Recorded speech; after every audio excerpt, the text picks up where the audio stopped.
This episode of the Tony Robbins podcast is brought to you by Tony Robbins Results Coaching. Are you ready to experience an extraordinary quality of life? Or maybe you're already doing well, but you know you can take your life to a whole new level. To do that, you have to set yourself up to win. You need a process, a way to consistently grow and produce the results that you need. That's what a Tony Robbins Results Coach can do for you. Whatever area in your life you want to change, your relationship, your health, your career, or your business, coaching is one of the most valuable tools you can have. It's an investment in yourself, and it can yield some of the highest returns.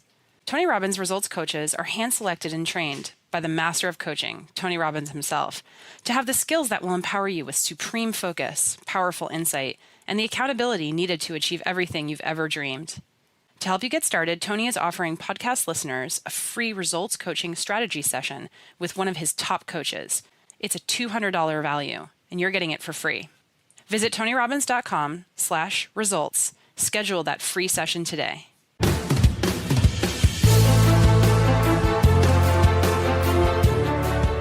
Welcome to the Tony Robbins podcast. In this special mini-season, we are unlocking the vaults to bring you exclusive, in-depth conversations between Tony and 4 truly outstanding achievers and impressive innovators. These individuals are not just experts in their respective fields who can speak to any facet or dynamic of the subject. They are pioneers. They are charting new territory and breaking new ground. Their insights, ideas, and drive that are shaping the world that we live in. And hopefully, they will also enlighten and invigorate you in some real way so that you too are inspired to think outside the box and take some real action. So without further ado, let's get into the first episode. We're excited to bring you a conversation Tony had with the marketing savant, Jay Abraham. Jay has served as the consultant to some of the greatest entrepreneurs of all time and has assisted over 10,000 companies from more than 400 different industries around the world. Widely recognized as the billion-dollar man, Jay has also been recognized by Forbes magazine as one of the top 5 executive coaches in the country. Jay has made his mark as a legendary marketing guru who knows what it takes to become the leader and most trusted source in your market.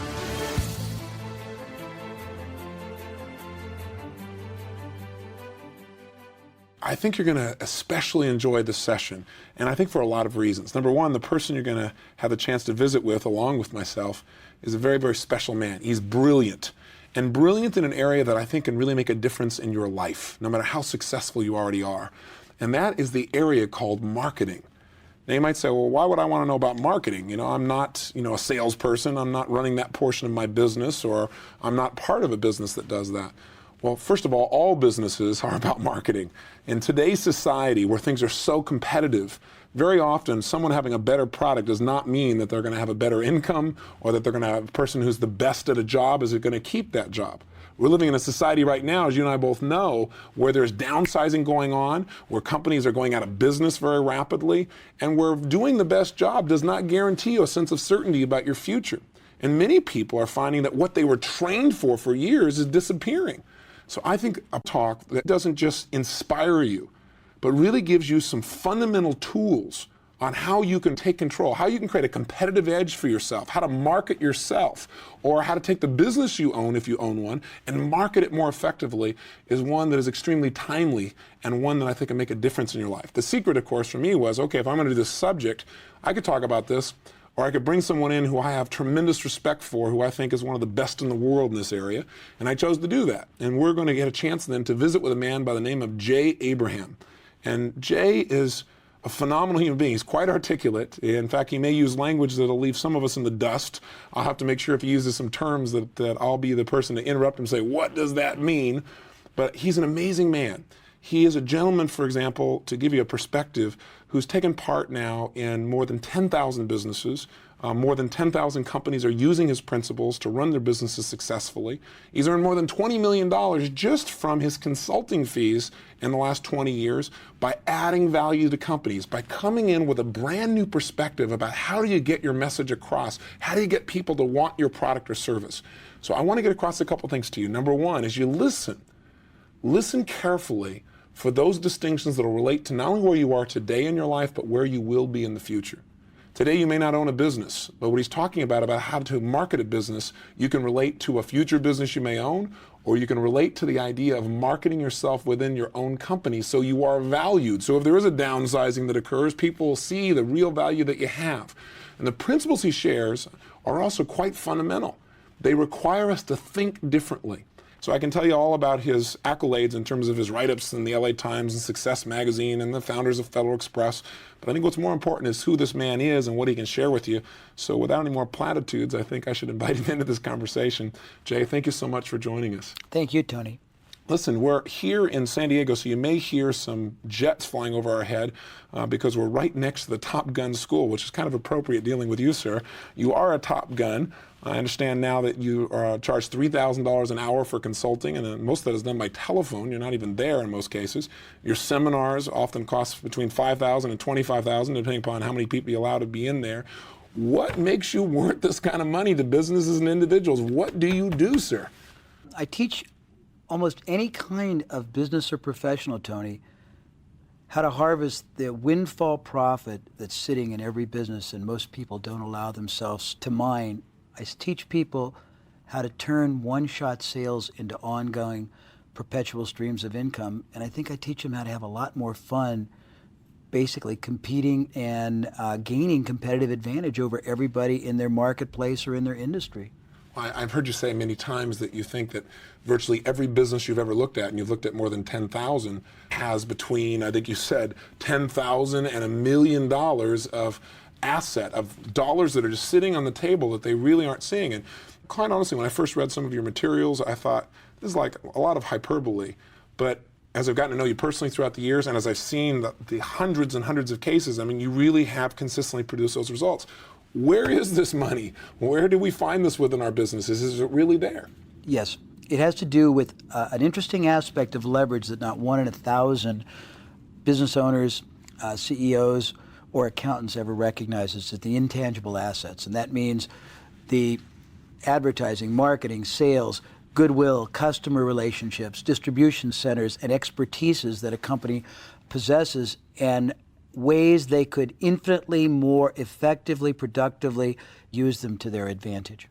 So let's talk about what that really means. You know, Peter Drucker, like most business people, we're both pretty good fans of his, and he says that really there are two questions in business. Question one is, what business are you in? And question two is, how's business? Yes. He said, that's it. I would say there is probably a third question, with all due respect to Mr. Drucker, and that is, how do you improve business, which is really the question you tend to answer. He also said that all businesses, they're designed to bring in a customer. That's the only purpose of a business. That's right. And that can only be accomplished through marketing and through innovation, that those are the only two functions of business, and that everything else is an expense. That's true. So tell me, let's say you're going to walk into my business tomorrow, you're going to walk into a local entrepreneurship.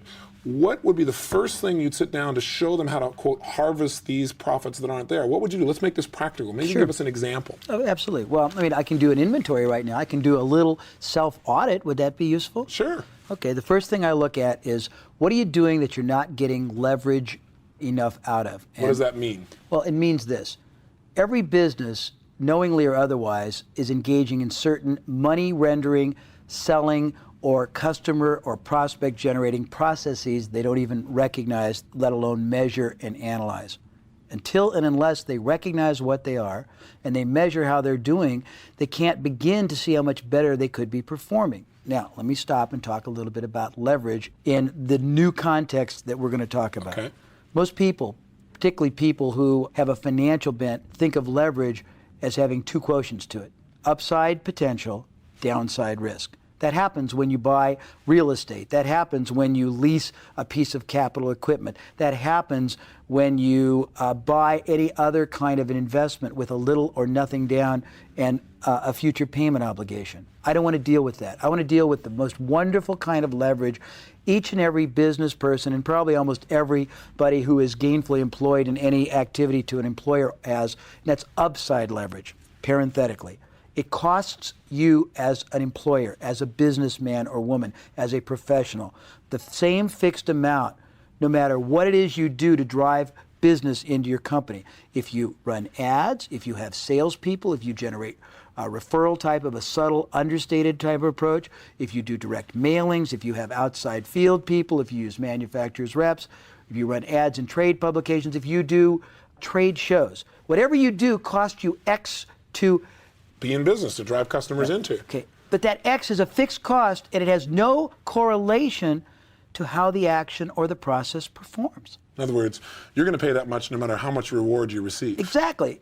The same ad that cost you $10,000 in tomorrow's Sunday LA Times can produce 1 order or call, 10 orders, 110. The same mailing piece can pull 0.5% response, 3%, 10%. The same salesman or woman can close 1 out of 25 people called on, 1 out of 15, 1 out of 5, 1 out of 2. Correspondingly, that's only the first layer of this wonderful upside leverage everyone has and few people recognize. So explain to me for a second then, so you don't lose me or the group here, so I understand exactly what you're saying. You're saying in most investments, I'm going to invest my money and I've got a potential return, but I've got also potential loss. You're saying in a business... Most time, that loss is very imminent and very frequently occurs. Okay, so in other words, there's a great chance that I'm going to lose my money in the investment unless I'm going to get a very small return. I'm going to put it in a savings account or a money market or something like that.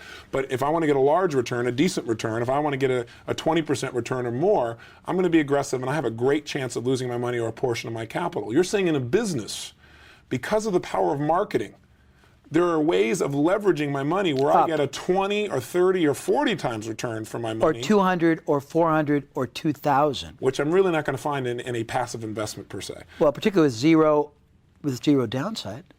Now, how do you get zero downside? I know you talk about this. Well, you often say that, listen, if you want to really develop wealth, the way to do it is through, your own business, as opposed to passive investment, because the upside is so much greater and there's almost no downside. And yet, the reality that we read every day in the newspaper tells us that 2 out of 3 businesses that begin 5 years from now aren't going to be around. So that's exactly right, because they don't use any of these dynamics. Okay, so tell me what you mean then. How do we achieve this leverage and at the same time produce the level of security you're talking about? Yeah, well, first it comes from analyzing, measuring, identifying, and then replacing certain underperforming aspects of your selling, your marketing, your advertising operations with alternatives that perform better. And that's what you're an expert really at doing. I would say so. Yeah.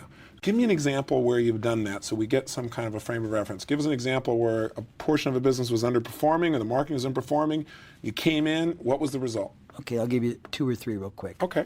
First of all, I got to give you a reference frame. You got to think about what could be underperforming. The salespeople could be underperforming. Okay. Their presentation could not be closing. Their direction, the markets they're going after. There's all kinds. You could be having your salespeople work their heart out, but calling on the wrong quality prospects. Okay. You can have them working their hearts out, calling on the right prospects, but making the wrong proposition. You can have them working their hearts out, calling on the right prospects, making the right proposition, but not having the right risk reversal to induce people and make it easy to reduce the barrier of entry. You can have all kinds. You can have an ad going off without... I'm going to come back and ask you about risk reversal later, but go ahead. You can have an ad running or a letter going, and because it has the wrong beginning or no beginning, it can underperform its capacity by as much as 20 or 30 times. So I'll give you a couple examples.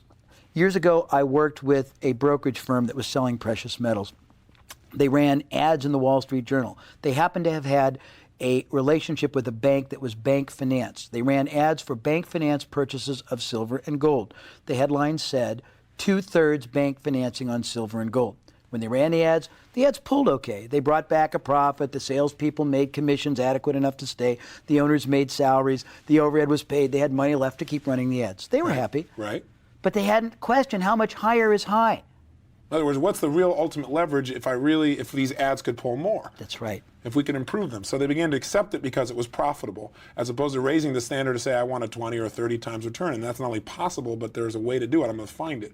And that's what you helped to do. Now, how did you do that? Well, I immediately asked them if they'd ever tested headlines. By the way, most people try to redo ads. That's the most inefficient thing in the world. If an ad basically pulls, the first thing you change is the opening statement. In a fixed print ad, it's the headline. In a direct mailing, it could be a headline, it could be the opening phrase. In a direct selling situation, it's the first paragraph you as a salesperson utter. Same thing if I walk in your retail store. It's the first group of words the person who meet them utters, or anything in between. That whole frame of reference, it's burned out but true that you don't get a second chance to make a good first impression.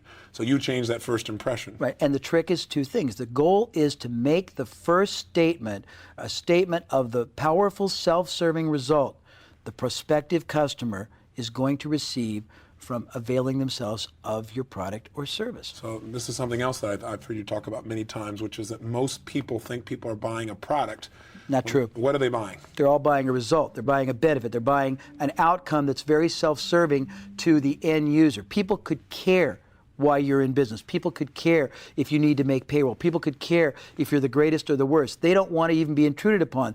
The only reason they deal with you or they let you deal with them is to some extent or another, they see an advantage in it for themselves. The greater, the clearer, the more powerful you are at expressing, articulating, demonstrating, illustrating, comparing how you render that advantage better than anyone else you deal with, the more business you get. But I'm getting ahead of myself. But in truth, though, the secret is being able to do that as quickly as possible, especially in today's society where people give so little attention to something. They want their needs met, they want them met now. That's the purpose of having a powerful opening premise, a headline, a prefacing statement that is either uttered, written, or printed. So back to my story, I got on a tangent.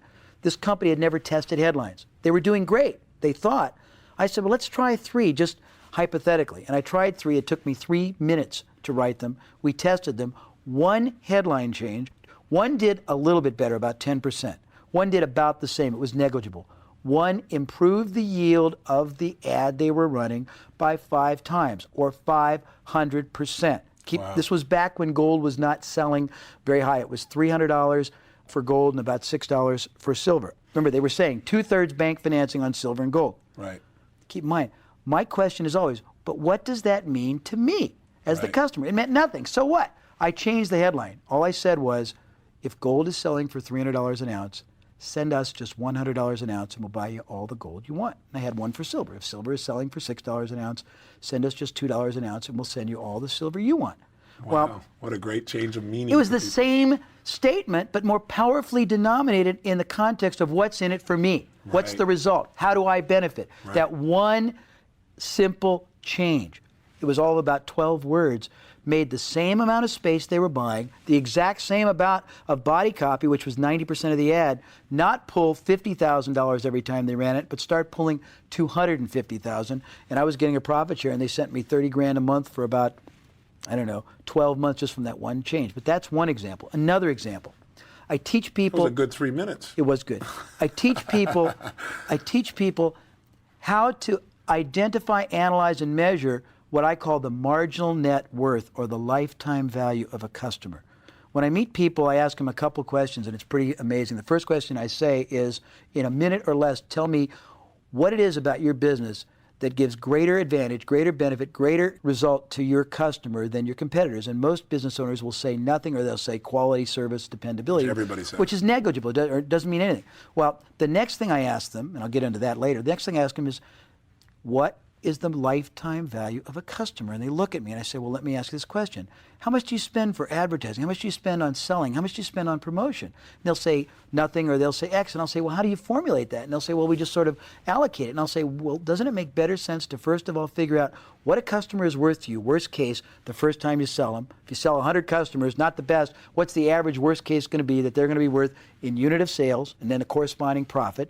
Of those 100 customers, how many will come back if you do nothing else but just let them just migrate the way they do in month 1 or month 2 or year 1? How many will go year 2, et cetera? And what will the projected long-term value that each customer is to you in net bottom line profit be? No one ever looks at that. In my mind, until you know what a customer is and will be worth, you can't possibly understand how much you can afford to do or spend to acquire them. Back at the story.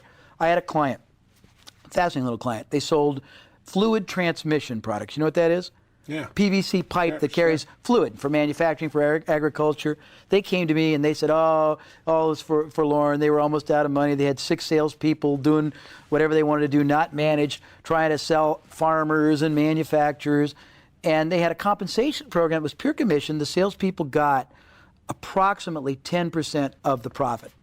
If they made $1,000 on something, the salesman would get $100. The house or the company would get $900. They said, well, what can you do? Come up with some brilliant idea. I said, it doesn't need to be brilliant. All you got to do is tell me what the lifetime value or the marginal net worth of your customer is. And they said, well, what do you mean? I said, go back and come back in a week and tell me, first of all, what the average worst case new customer is worth to you in unit sale the first time. Worst case, how many times that customer will buy from you in the first year. Worst case, how many years they'll be with you. They were shocked. They came back. They did a reconstruction. Turned out that the worst case, the customer, I'm not going to tell you the gross sale because that doesn't matter. From a profit standpoint, the initial first sale on average, worst case, was about $200 gross profit to the company. Right. Of that, 20 went to the salesman or woman. Right. 180 went to the company. on average, the average customer bought from the company, let's see, 5 times a year for 3 years. Wow. So it was basically each time they got a new customer in the door, they were accruing $3,000 in cumulative profits they'd never recognized. I said, well, your problem's simple. They said, well, what? And I said, all you got to do is set up a basis with your salespeople where as long as they keep their production levels from their existing customers at or above what they've averaged in the past, give them 100% of the profit on every new sale that they accrue. They'll be 10 times more motivated to bring in new customers than they were in the past. So they make $200 instead of $20. But every time they made $200, the house was accruing $2,800. Yeah, $2,800, right. And they said, well, it won't work. And I said, try it. Make a long story short, it tripled sales. And it took me about 3 minutes to figure that out. It doesn't have to be that hard, Tony. Let's talk about the business you did with Icy Hot. I think that's another good example of this. And what we're really talking about is leverage. How do you really get a result that's multiplied many times just by using some ingenuity? I mean, this is what I call regeneration. You're taking these dormant resources, you're using human ingenuity to look at it in a brand new way, redeploy those assets in a new way, and get a tremendous increase in the quality of life, either for the business or your life. I also want to relate this to people who maybe don't own a business. Because people who own a business still have resources within themselves that have to be redeployed. Some of the same ingenuity, some of the same thinking process. They're not leveraging their time. They're not leveraging their creativity to get the greatest result. Or their knowledge base or expertise. Well, give me an example of that then. Let's talk about what kind of individual who doesn't own a business. And actually, I'm bouncing around here. I want to give me an example also of this business Icy Hot, because I thought that was a great example of leverage as well. Okay. Why don't you start with that, and then let's talk about what we can do for an individual. Yeah, there's 3 stories. The first story is most people, they allocate in their business a budget. It can be a sales budget, it can be an advertising budget, it can be a marketing budget.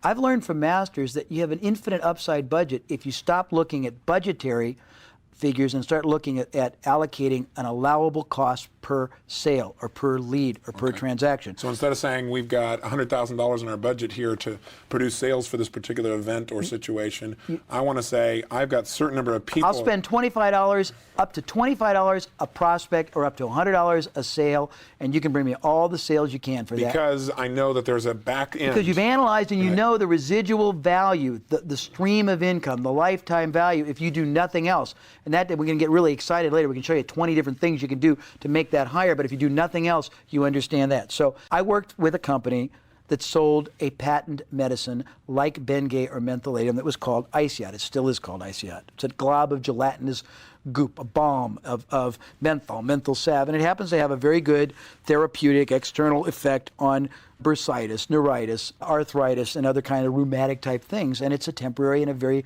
blessed relief-giving product, quite a good qualitative product. We bought this old company that had almost no business. We were going to put it under and just use its facilities, but we kept getting letters and letters and letters from little old men and women who'd been buying it for years and years, begging us to keep selling it because it was the only thing they could use to get their arms moving and their legs walking and their pain subsiding. So we decided, okay, let's try to build this. But we didn't have a lot of money, and we had this philosophy of not paying for advertising, paying for results. Product sold for $3 for a jar.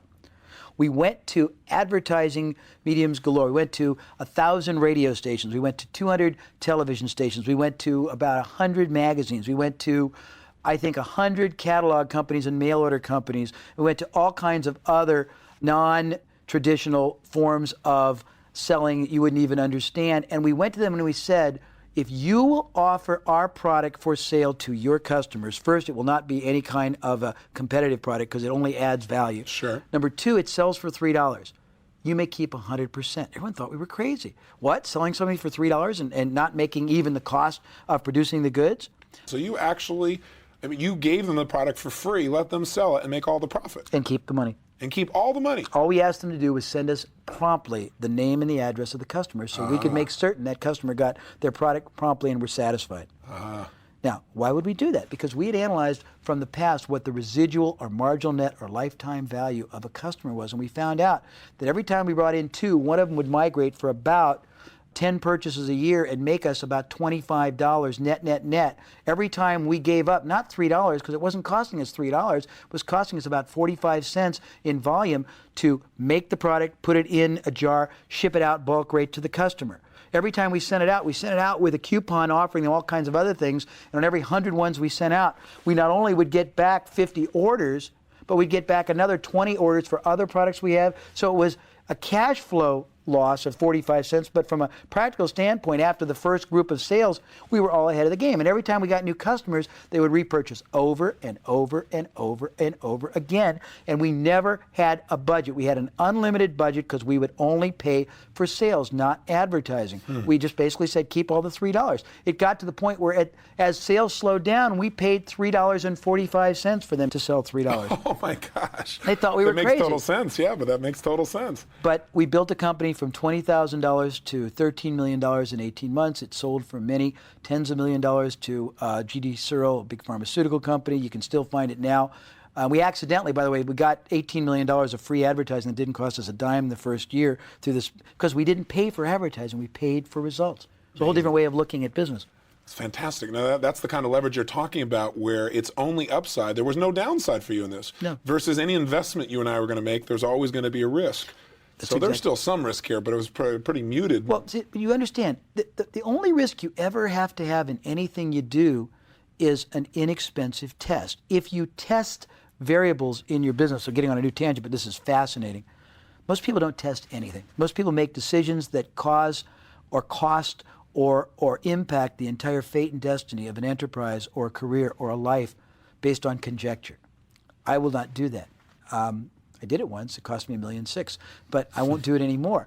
Basically, what I learned is every aspect of a business can be tested, can be measured, can be examined, can be compared, can be improved just by trying one way of doing something against another. One headline against another can be 21 times different. One price point against another could be as much as 10 times different. One way of articulating or presenting or stating your proposition against another could be 5 times difference. One price point can pull 3, 10, 15 times difference. One way of stating or illustrating a guarantee can pull 3 to 5 times difference. Well, if you keep testing things like that, it's not just you've gotten 12 times different or 5, it's an exponential because they all work together. That's how you get 3,000, 5,000% increases. In a business. Well, what's interesting is the thing that stops people is I don't think most business people realize that the power of one distinction, the power of one slight change. I think most people think about improvement in terms of constant, never-ending improvement, maybe at the very best. Oh, we're going to keep making this thing a little bit better, instead of saying there is a way, and I just need to find it, of organizing my resources, articulating or marketing what I'm doing that would bring mass number of people here. It's the mindset that seems to stop people, it seems to me. How do you help people? We said business is marketing and innovation. How do you teach businesses to innovate? And also maybe I can tie into this. You say there's really only 3 ways to grow a business. Let's talk about that. How do you really grow a business exponentially? Well, as you know, my biggest plight in life is people don't believe that I can do what I do because they say, well, you can't grow a business and double or triple it in a year. You can't make an extra $200,000 when all we made was $100,000 all of last year. But it's not me. It's a function of how little they demand out of themselves and their investment, human and financial, in their business. So how you grow a business is very simple. There are only 3 ways to grow any enterprise. It doesn't matter what business you're in. You either increase the number of customers or prospects, you increase the unit of sale, or you increase... When we say unit of sale, just for everyone, you mean by unit of sale what specifically? Whatever people buy. If they buy something from you, you look at what's the average unit of purchase. Do people buy $100? They buy $1,000? Whatever it is, that's the unit of sale. Okay. So you increase the number of customers. That's the first way you can increase your business, grow your business. You increase the unit of sale. You increase the frequency of purchase, or stated otherwise, you increase the residual value that customer is worth to you. So in other words, we got to either figure out how to drive more people in the door, right, or we got to raise our price potentially or get more money each time we finally do make that sale, or we've got to be in a position where we make sure there is a back-end sale, that once they bought that product, they're going to buy our product again and again. So the money we spent to get that customer means little to us because we've got a lot of profit on the back end. But here's the exciting point. Do any one and you can grow geometric. Right. Do any combination of the 3 and you grow exponential. Case in point. Most people doing nothing, with no formal understanding of any of these dynamics, principles, distinctions, marketing, anything, left to their own devices over whatever period of time they've been in their business, they have gotten to a point where they have evolved to where they have a finite number of customers, whatever it is, X. Those customers left to their own without any direction, any great sales ability on the part of the companies, any programming, any experimentation. They've evolved to where there's a certain fixed unit of sale that's average, and they buy a certain number of times without anybody doing anything. If all you did was become a little bit more effective, a little bit more proficient, a little bit more adroit at selling, you could probably close a few more customers. And it doesn't take, I mean, you probably double it because most people are so inept, but that's not meant to be disrespectful. It's just a statement of, it's like what you've experienced with 10,000 businesses. That's right. 99% don't do any of the things they could. So I would say you could probably get almost anybody a 40, 60, 80% increase in category one, the number of customers. But let's say all you did was get them 10%. Okay. Same thing with the unit of sale. Doing nothing, the average person buys X. If you got them with a little bit of programming, a little bit of value orientation, a little bit of result understanding and positioning people to realize what they were getting out of it as a customer, it's not hard to get your unit of sale up 10%. Right. If people are coming back on their own volition X times a year, if you just program them, if you gave them a basis. What do you mean program them? What do you mean? Well, I mean, when people start a buying relationship, you have inordinate opportunity to ethically program people for forever. People are coming to you for guidance. If they favor you with their purchase, it means they trust you. They look to you to have ability, expertise, integrity. If you, at that point, show them the reasons why in their self-interest they should be coming back and repurchasing your product or other services, or the logical extension, what the frequency should be, just connect to them or give them an inducement at the point of purchase or on a cumulative basis, like frequent flyer miles or something, to get them to keep coming back at a certain number of intervals. You normally will get many more what I call turns per year or purchases. And that can be incredibly impactful to growing your business. But if you only increased it from whatever it is now by a lousy 10%, remember we increased the customers by 10%? Right. We increased the unit of sale by 10%. We increased the repurchase frequency by 10%. Okay. What have you done for your business? Remember I said if you do any one, you grow geometrically. Geometrically, right. But if you just increased all three categories by a mere 10%, you haven't grown 10%. You've grown 33 1/3%. And that 33 1/3% could be all the profit the business makes, so the profit could be massive. If you grow each one of those categories more, grow one 25%, one 18%, one 22%, the cumulative effect is like 90% increase in your sales. You've gone exponential. And when we get companies to go triple the effectiveness of their selling or bringing in customers or prospects, doubling or tripling their ability to get the unit of sale. And unit of sale does not necessarily mean you raise your prices, although sometimes when you do that, you get more business. It means perhaps bringing together a greater advantage and a better package that sells for more, that gives the customer more sense of value. Or they might buy more That's of the right. units. Or getting them to purchase and commit now and take delivery in lots over the future, but something that gets the unit of purchase to a higher level. But it's easier to be exponential than it is to be geometric. It's easier to grow massively than it is to grow slowly. It's easier to be successful than it is unsuccessful. How can you say that? I agree with you, by the way, but I got to play devil's Oh, advocate that's here. okay. Well, because I guess it goes to the fact that I've seen how few people understand how to optimize their time, their money, their opportunity. The moment you understand that, you got a clear playing field because you can do things that are so much more effective. You can make a dollar go so much further. You can make a customer last so much longer.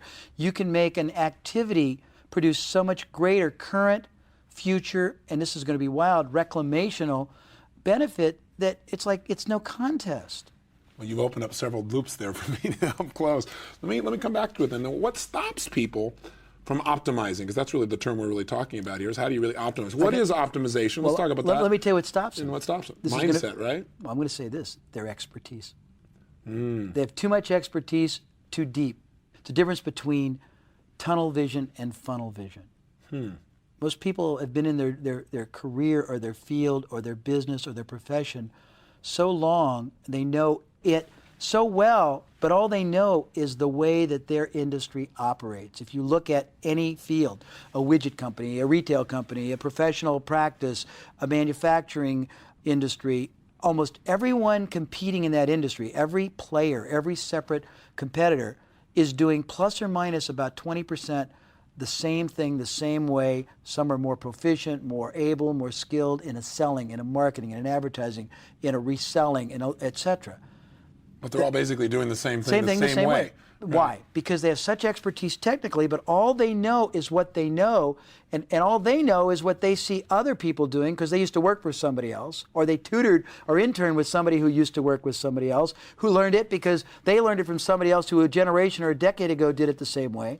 I've been privy of looking at 400 separate industries. When you look at 400 separate industries, you get two things. It's like traveling. You travel outside of Los Angeles, you see there's a lot of different lifestyles than the one in LA. When you travel outside of California, you see there's a lot of different climate and a lot of different values. When you travel outside of the United States, you see that there's a lot of different cultures, a lot of different values, a lot of different work ethics, a lot of different climates, temperatures, exotic things. It gives you a broader selection of choices for your life.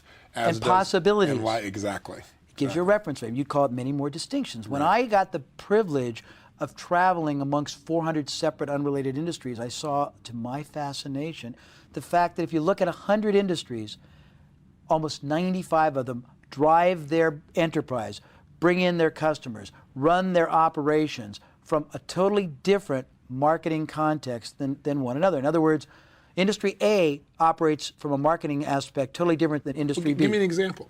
Okay, great. Let's take a manufacturing concern. Most of them basically sell with either manufacturers' reps or ads in trade publications or going to trade shows. That's all they do. They don't telemarket. They don't do direct mail. They don't do joint ventures with other people that already have their customers. They don't basically get endorsements in publications. They don't do any of the possibilities. But certain people, if you look at the basic 10 ways most people drive their business, and when I name these 10 ways, there may only be 5 when I tally them, you'll find that every company or every industry they can relate, they can resonate. One of these ways is going to be how 80 or 90 or 100% of their business emanates. Way 1 might be running ads in consumer publications. Way 2 might be running ads in trade publications. Way 3 might be generating leads and converting them through direct mail or through telemarketing or through some other kind of mechanism like a trade show. Mechanism 4 might be telemarketing. Mechanism 5 might be retailing. Mechanism 6 might be a catalog. Mechanism 7 might be separate subcontract representation. I can name probably 25 if I was asked to. You will find that almost every business has one of them that is the predominant way they drive their business. I see. So that's their primary focus. They don't even understand the other. The real estate industry, they've got a realtor out there who's going to be going out there and doing it using some of these tools. And most realtors basically knock on doors cold, or they or they run ads that nobody reads and it doesn't have any offer of any benefit or result that's in store for the reader who might want to buy or sell a home, or they stand for 12 hours quietly and silently and vacantly in an open house that no one comes to see. How do you make it sound so compelling, Jay? Well, to me, it's just such a dissipation of effort, energy, and the most precious commodity we have. So what would you do time. So what would you do with that realtor to have that realtor be more effective? They would use some of these other avenues of marketing. I would teach them leverage. Okay, so let's take a realtor. We've got this realtor right here. How would you teach them to leverage their time or their effectiveness? The first thing I would do is go back in time, which is what I teach. You asked me about. I'll draw a parallel. Any company I look at, the first thing I say is, how much more can you do with the customers you've got? Can you resell them? Can you sell them more times? Can you sell them more things? If you have nothing else to sell them, can you sell them products or services that align, that complement, that are synergistic to what they sell? I'd go to a realtor and say the following things. Number 1, have you sold anybody's house in the last 2 years? If the answer is yes, before I do anything else, I'd say, are they happy?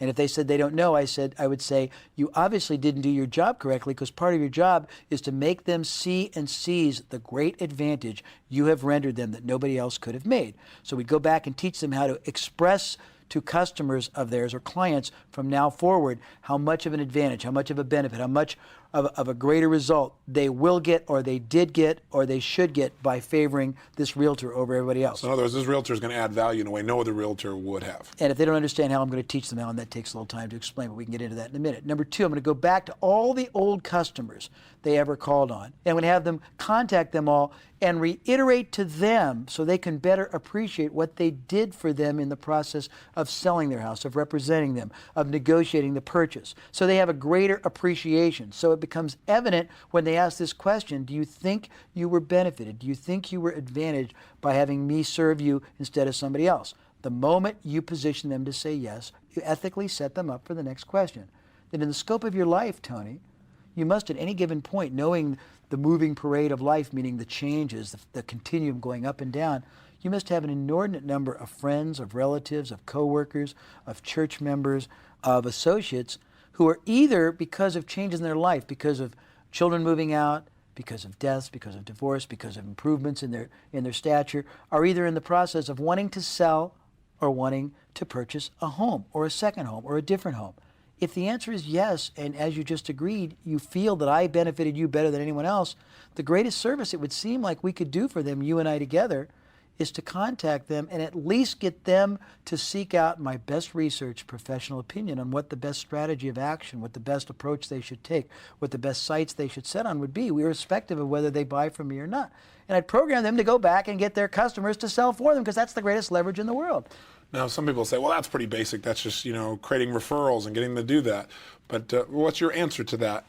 Well, when you ask people how they get referrals, most people say, I ask people to give me the names of people I can call on.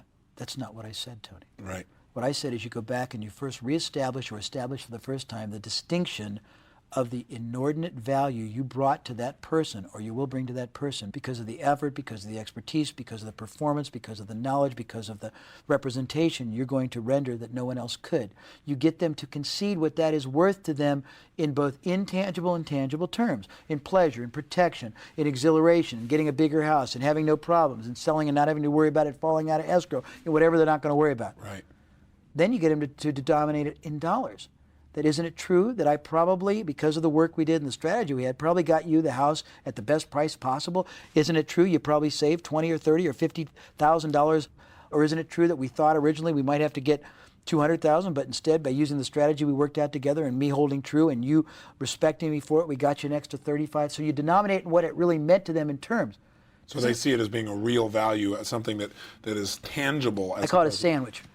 Half feeling, half real perceived tangible value. Okay, interesting. So you do that. Once you do that, that gives you the leverage for the person to really want to help you, and because they're not just helping you, they're helping their friends, is the truth. You're talking about it in terms of their self-interest. Not even help. Again? It's a moral issue. I mean, you have a choice. If you have a friend and you know that friend is important to you, you have two choices. You can allow that friend to make the wrong decision and pay $30,000 more.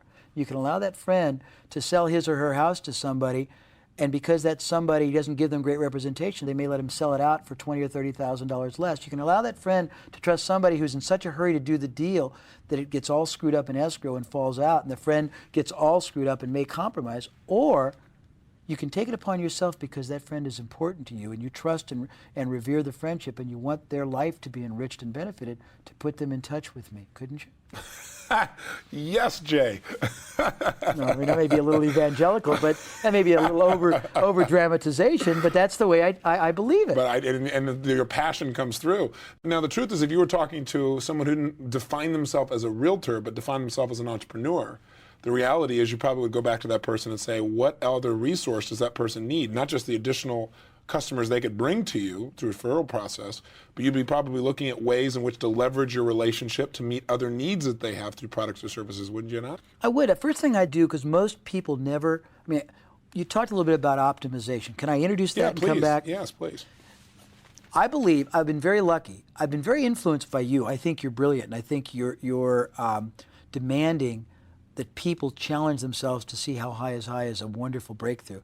I've also done work with a lot of other people, as you know, who were seminal thinkers in different fields, and I got the privilege of working with the people who conducted the seminars for W. Edwards Deming. I think he was a seminal thinker, and I think his thinking was more powerfully applicable for entrepreneurs and professionals than it even was in manufacturing. Mm-hmm. He extolled a philosophy of optimization, which in my paraphrasing is basically, you should never do anything unless you can get the maximum benefit, the maximum yield, currently and forever, from the minimal waste and the minimal effort. And in order to do that, you've got to understand a couple of, I guess you'd say, distinctions. First of all, everything a business does is a process. And as a process, it can be measured, it can be compared, it can be quantified, it can be improved. Give us examples. Okay. You own the business. You called on customers in the past probably to start the business. You probably started it, and when it was a small business, you didn't have a sales force. You probably were it. You became so adroit, so adept, so capable at calling on people, and perhaps unconsciously or subconsciously presenting the greatest advantage to them, that you probably had a very high success rate of both closure, meaning if you called on 10 people, you probably sold 5, and the average person you sold probably bought $1,000 or $2,000. Okay, but most people probably aren't as passionate, as clear, as demanding, as capable. Your average salesperson now might need to call on 25 people to sell one, and his or her average sale might be 200 instead of the 1,000 that you average and could go out and average tomorrow. Okay. Okay. You run an ad. You run an ad in the LA Times. That ad produces 50 responses. You run an ad in another publication, it only produces 10 responses. Those responses come in. One time you'll close 50%. Through whatever process, telephone selling, sending out literature, giving them brochures, going into their home, having them come to you. Another time, you only sell 20%. Well, there's processes galore. You've got to measure and analyze what processes impact your business, what the dynamics are. There are 2 sets of dynamics. One, the dynamics that bring action to bear, and then 2, the dynamics that impact the dollars that keep flowing in. In other words, certain factors bring more or less people in or convert more or less people. Other factors impact the dollars those people spend and the frequency or the continuation of that expenditure. So you're back end again. Yes. Okay. So you got to measure all that. Okay, so that's one. That's the first principle we got from Deming. Okay, so what you do, you measure it. So whatever you do, whatever you are right now is what's called your baseline. Whatever it is, it is. You know if basically on average, and the key is on average when you run an ad, that ad basically you spend $5,000, it brings in $10,000. That's your baseline. If on average when you make a presentation or you get 250 prospects or 50 prospects come in your facilities or you call 50 prospects and you convert X is your baseline on average. Right. Whatever the unit of sale is your baseline. You got all these baselines. Okay. Your goal is first of all to identify what your baseline is and then identify what the variance is. And the variance is the differing performance levels that occur when other people or other mechanisms are used and some are better and some are worse. Okay. Your goal as a business owner is very simple. It's to raise the baseline and lower the variance. Okay. So how do you do that? Great question. It's simple. You test conservatively differing ways of doing each process to try to get improvement. And when you get improvement, you do one of potentially 2 things. You either replace what was working or what was your baseline or what we'll call your control process in a category. Right. With that which produces greater, or, and this is where people really drop the ball, sometimes they're good enough to find a better control and they drop what was working before. You don't necessarily have to drop what was working as long as it was profitable because it may be impacting a different segment of a trial market. Okay. You may want to build a broad base with different pillars. Right. Is that getting too complicated? No, I think you're on track there. So in other words, one of the things that you've talked about in the past is that if you're going to be effective, not only you got to measure what you've got, you got to know exactly what you can count on, but you've got to be able to find a way to leverage to get a greater result. So everything we've talked about matches That's what gives that. you predictability to your business and future. People don't say, I don't know what I'm going to do in the future. You know exactly what you're going to do in the future, plus or minus a small variance, once you measure, quantify, and project out. Plus, you can't manage something you can't measure. That's right. And the truth is you can measure almost anything, but people have never really been taught to do that in business. It's very easy. Now, one of the things that you've said in the past is the major reasons businesses fail is because, as you said earlier, most businesses have one primary way to bring customers in, and then if something disrupts that, it's something external, something in the government, something in the economy, a new kind of competitor, maybe a worldwide or international competitor, suddenly that business is in trouble or it literally goes out of business. It's true. Let's describe for us that dynamic and what's the solution to that dynamic. How do we make sure that we have long-term, not only predictability, but profitability in any business enterprise we're a part of? Okay, well, I'm going to use 2 graphic analogies. I believe you build your success foundation on pillars. I'm going to call the diving board analogy versus the Parthenon. Okay. Okay. Most businesses I look at, and I shudder to say most of the businesses or the business owners or the professionals listening to this tape would be what I call the diving board. Imagine a diving board that has one post holding the board. The board is your foundation. The post is the method or the mechanism you have either consciously or unconsciously depended on to generate and drive and fuel all your sales, all your customers, all your sustained growth. Okay. What is a diving board by nature? What does it do? It goes down. If that one pillar that you have built your business on either gets saturated, stops being effective, gets competed against because someone else starts becoming more proficient, remember the 10 to 15% better or worse? Right. Somebody does it better than you, your business is over. I believe The diving board collapses. the diving board collapses because diving boards Won't hold you up anymore. they go down. What are you diving boards used for? Not going up. Okay? And too often times people do a perfect triple off the high, but there's no water in the pool.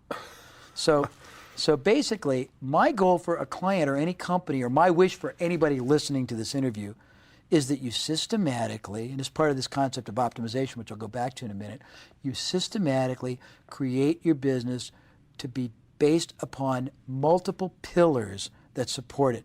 One pillar can be whatever it is you do now. The next pillar will be another alternative form of selling or of generating business or of lead generating. Another pillar, so it could be that one facet of your business is direct selling. Another facet could be telephone marketing. Another facet could be joint ventures or strategic alliances. Another facet could be a different kind of direct selling right to the customer. Another facet could be joint ventures with manufacturers reps. Another facet could be contingency or shared revenue type selling with advertising mediums, radio stations, publications. So in other words, if one of these pillars goes out, it's a nagging inconvenience, but it'll annoy you and eliminate 10% of your business, but it will not debilitate or terminate your ability to exist or subsist. It's fascinating because my business career started out with my desire to share ideas that I thought would make a difference in people's lives, and it started out with one avenue, which was one-on-one consulting, working with people. And then gradually it grew into seminars, and then gradually I began to realize I've got to have, if I'm going to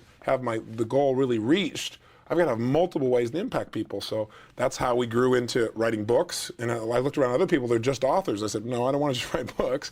I want to have access to be able to change people's lives through books and profit from that. I want to be able to do it through audio tapes. I want to use television as a source. I want to make sure airports are a source of that kind of avenue. I want to make sure I have some outside promoters. I want to build my own team. And it's paid off. You told me I was a point in my career early on where I was totally dependent upon outside sources. And some of those promoters went out of business, and that's why I built the company, because I said I don't ever want to be dependent. But you saw firsthand this happening. Oh, it's amazing. But you also have another permutation.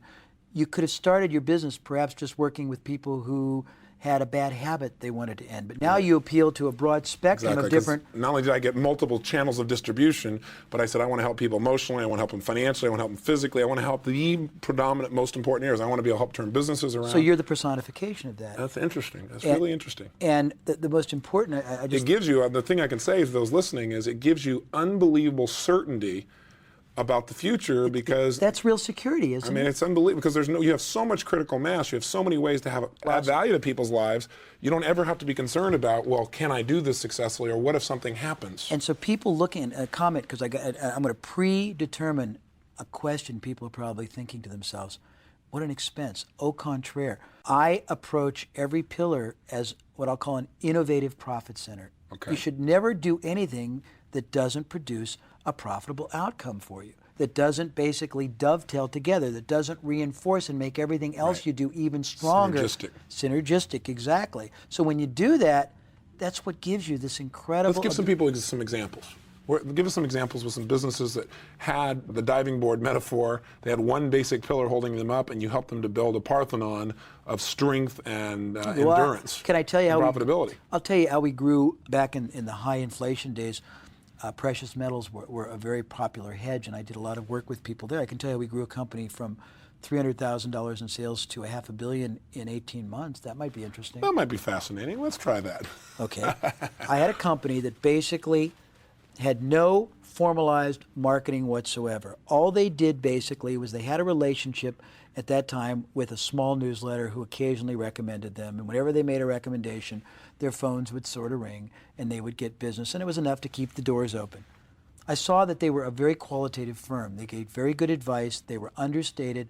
They dealt in what's called physical delivery, which is a very, very clean and a very ethical way of transacting business. You got the goods. They didn't hold them for you. It was not a dangerous way to buy.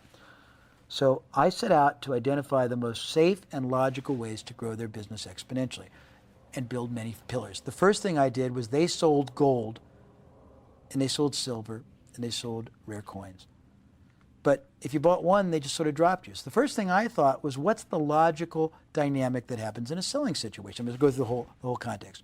If you buy gold from somebody or any investment, unless you're really not very prudent, it's very rare that you make anywhere close to your capacity of investment initially. You want to see how the entity performs, the salesperson performs, and the investment medium performs. You're not going to give them all your money, in other words, basically. So I figured if we set our whole approach at understating and underselling, not overselling, and basically not even allowing people to spend to their capacity, but compelling them to spend less, our goal should be first to get them comfortable and satisfied with the investment. Second, to sell them more of the investment. Third, to take them to a lateral investment. So we'd basically try to sell them a little bit of gold, then a little bit more. After that, we'd sell them a little bit of silver. It was a little bit, adding a little bit more. And along the way, under-promising and over-delivering. Always under-promising and over, not promising them the world, but just promising it for a hedge. Not saying it could go up or down, but if it goes down, it's purpose. Giving it a different context than you're going to get rich quick. Okay. The opposite. Not make money, but it was a counter-investment. And we basically performed, and we delivered, and we were honest, and we were understated. All the while we educated. We went out and we bought all kinds of material that gave very well-balanced, objective perspectives, not always good perspectives, and we did this. Okay, as I'm doing that, I'm getting greater residual value out of my customers. That was the first pillar. In other words, you're going back to those three things you talked about, optimizing a business or growing a business. Because that's the easiest source of increased capital you've got in any business is your satisfied past customers. Getting them buy again or buy more of. Right, so we did that. Then we went back to the first and the only source of business, which is one newsletter.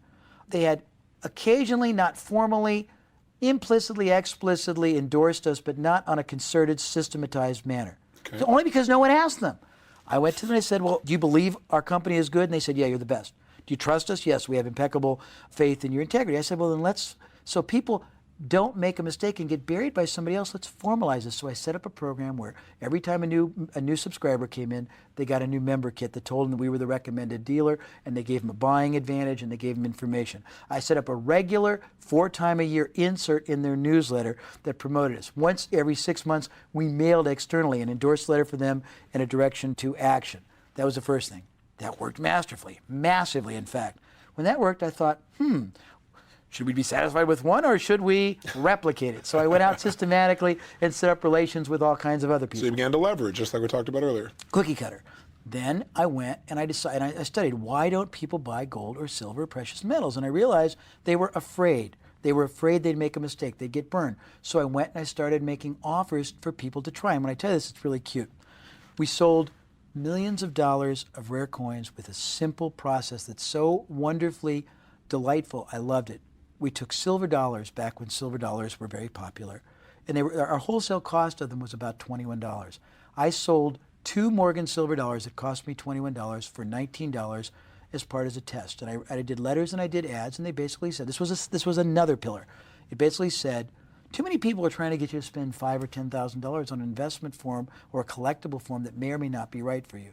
We don't think that's correct. We think you should first get comfortable. You think you should study for yourself privately, the case, the investment. So we went out and we bought $100 worth of research reports, all kinds of interviews with all kinds of respected, unimpeachable experts, but we were able to reproduce them in mass quantity for like $3. Right. And we paid just royalties for them. So we gave them $100 worth of information that was unduplicatable, including interviews with people who thought gold, silver, and rare coins stunk, because we wanted to be balanced. We wanted to make their own. Great. We gave them the rationale historically. We gave them an Austrian School of Economics perspective. We gave them the downside, the upside, and we sent them 2 coins because we felt you couldn't understand why all the interest unless you held them in your hand. You saw the historic significance. You thought about what happened back 100 years ago. You saw the unbelievable mystical effect silver could have in your hand. Then we said, take 15 days and decide if the investment is right for you. If it is, we would hope, reading everything that's been said and also a lot of the testimonials, because we've got lots of people to talk about our integrity, you'd favor us. If you don't, you have 2 choices. You can keep the coin because it's nice to have. If you don't want to keep it, send it back to us and we'll give you $21, not the $19 you spent, because frankly, it cost us $21 wholesale, and we want you to be able to say that the one investment you made in rare coins, you made a profit. I sold 100,000 people. This goes to back 100,000 people, and I'm going to be a little bit off because I can't remember the exact dynamics, a trial $19 sale. Of the 100,000, approximately 10,000 bought from us at least $5,000 worth. Whoa. Of the 10,000, approximately 1,000 bought at least $10,000 more. Of the 1,000, approximately 300 bought at least $50,000 to $100,000 more. Of the 90,000 that didn't buy originally, I was able to go back to and got another 10,000 over the year to buy again. And that one little gesture added about $10 million to our business. That's another pillar. At the same time, I went to all the book publishers, and every great economics book that became out of print or didn't sell, I bought, and I would distribute to people free with a letter that we think the investment in gold and silver or your outlook of the economy is so important that we wanted you to get a balanced opinion. So we bought this for you. There's no obligation. We hope only that you'll read chapter 20 about precious metals, and if it makes sense, give us a call. We were doing that all the time. I went to Intergold, which then became the World Gold Council, which was the marketing conduit for Krugerrands before they outlawed them. I showed them that I had a better strategy for educating and compelling people to start owning gold. And you have to understand, back before they disallowed the Krugerrand was the most brilliant marketing strategy of them all. Do you know why? No. Because basically, whatever gold sold for, the Krugerrand sold for about 2 or 3% more. All it was an innovative way that all the mines in South Africa came up with for getting a premium on gold by calling it something different and molding it. So they were making $150 million a year premium just on this form of selling gold. I got them to give us $1 million for underwriting about 2 million 30-page brochures we sent out where we took 2 prominent economists. We paid them each $2,000 for an interview. They had contradictory sides, but they both agreed on precious metals. And we sent that out and both of them happened to respect us. At the same time, I had offers for starter kits for gold. At the same time, I used direct mail. That's another pillar. Then because we got most of our business from when we brought in leads, a lead for investment can cost you $20, $30, $50 a piece. And then it's a deferred investment. You don't get back a profit for months sometimes. We found that our most viable form of lead prospect was a subscriber to a newsletter. So I went to all the newsletters, and most of the newsletter publishers were not back-end oriented. They weren't very astute in back-end. So I went to them, and whenever a newsletter promotion piece stopped making a profit, they would stop running it. We would take over running it at a break-even as long as they gave us joint tenancy of the names, they gave us absolute endorsement, they gave us inserts in their newsletter, they put us in their starter packet. So we, instead of losing $25 on a lead, would start breaking even and making a profit. And I had like dozens of these things happen concurrently, and they all coalesced. And the total for the business again was what? Well, it got in its peak year, it went from $300,000 to $500 million in 18 months. Now, I should tell you, it's a little misleading. We only made about $25 million because it's a low-margin business, but it was very profitable. Interesting. Is that a good enough example? I think it's a fairly good example. So it's basically not being content. If I had just basically contented myself, and I made $2 million from the transaction, so I should tell you, if I had contented myself with only operating the one pillar they were doing, I would have made on my variable compensation literally about $2,500 that year. So the difference was, what, 100 times? Amazing. It was easier to do, and it was harder to kill the business. I stopped working with them, and those programs, you talk about critical mass and velocity, they kept working for them for 2.5 more years before they had to replace them. A lot of people listening right now are thinking, this is fascinating. I think some people say, well, gosh, you gave them the coin. That's the puppy dog close. They had it in their hand. They were stuck there. You're inducing reciprocation. But the truth of the matter is that you can pick all the stuff apart. What's most fascinating is the intensity and passion in which you've hit all of them. In other words, you're figuring every single tool and how do you maximize. You're coming back to optimization. So maybe you should describe again, what is optimization? And let's also see if we can now relate to somebody who doesn't own a business, who right now might be in trance going, this is really wonderful, but I don't own a business. I work for somebody else. How do we make that happen? First thing is optimization, in my mind, is the process of getting the maximum yield for the maximum duration of time from the minimal investment from everything you do today, in the future, and this is really interesting, from everything you've ever done in the past. And from everybody and everything you ever come in contact with. Not just your business, your current and your past employees, your vendors, your current customers, people you don't sell, suppliers, distributive lines, your location you're at, everything. So start with that premise. Here's a quick summary take on my theory. Until and unless you can form a clear and distinct and accurate picture of what your vision for the business has to look like at the end. And I don't mean when you die or when you sell it. I mean when you get to wherever it is you're trying to go. Right. Until you have that clear and defined and not abstract, not just successful. Precise outcome. Exact, precise outcome. You can't possibly build or fulfill or achieve your dream for that business. And the trick or the secret to building your vision is to master this art of optimization. Optimization is learning how to maximize, not minimize every asset. And keep in mind, the greatest assets you have in your business are not on the books. They are intangible. We'll get into that in a few minutes. Every contact, every opportunity, every relationship, every distributional channel, every employee, every piece of capital or human capital you have. Most people I have observed minimize instead of optimize. And right now, the business environment demands this. This is why we're seeing companies that are downsizing, that are re-engineering the corporation, saying, let's look at every part of our business and figure out how to do it more efficiently than we've ever done it before. Exactly.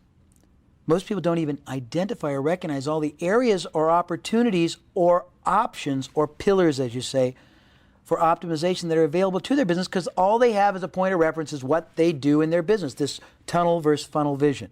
You can't optimize until you first recognize the assets, the opportunities, and the options available. If you don't know what's possible, you can't be expected to do it.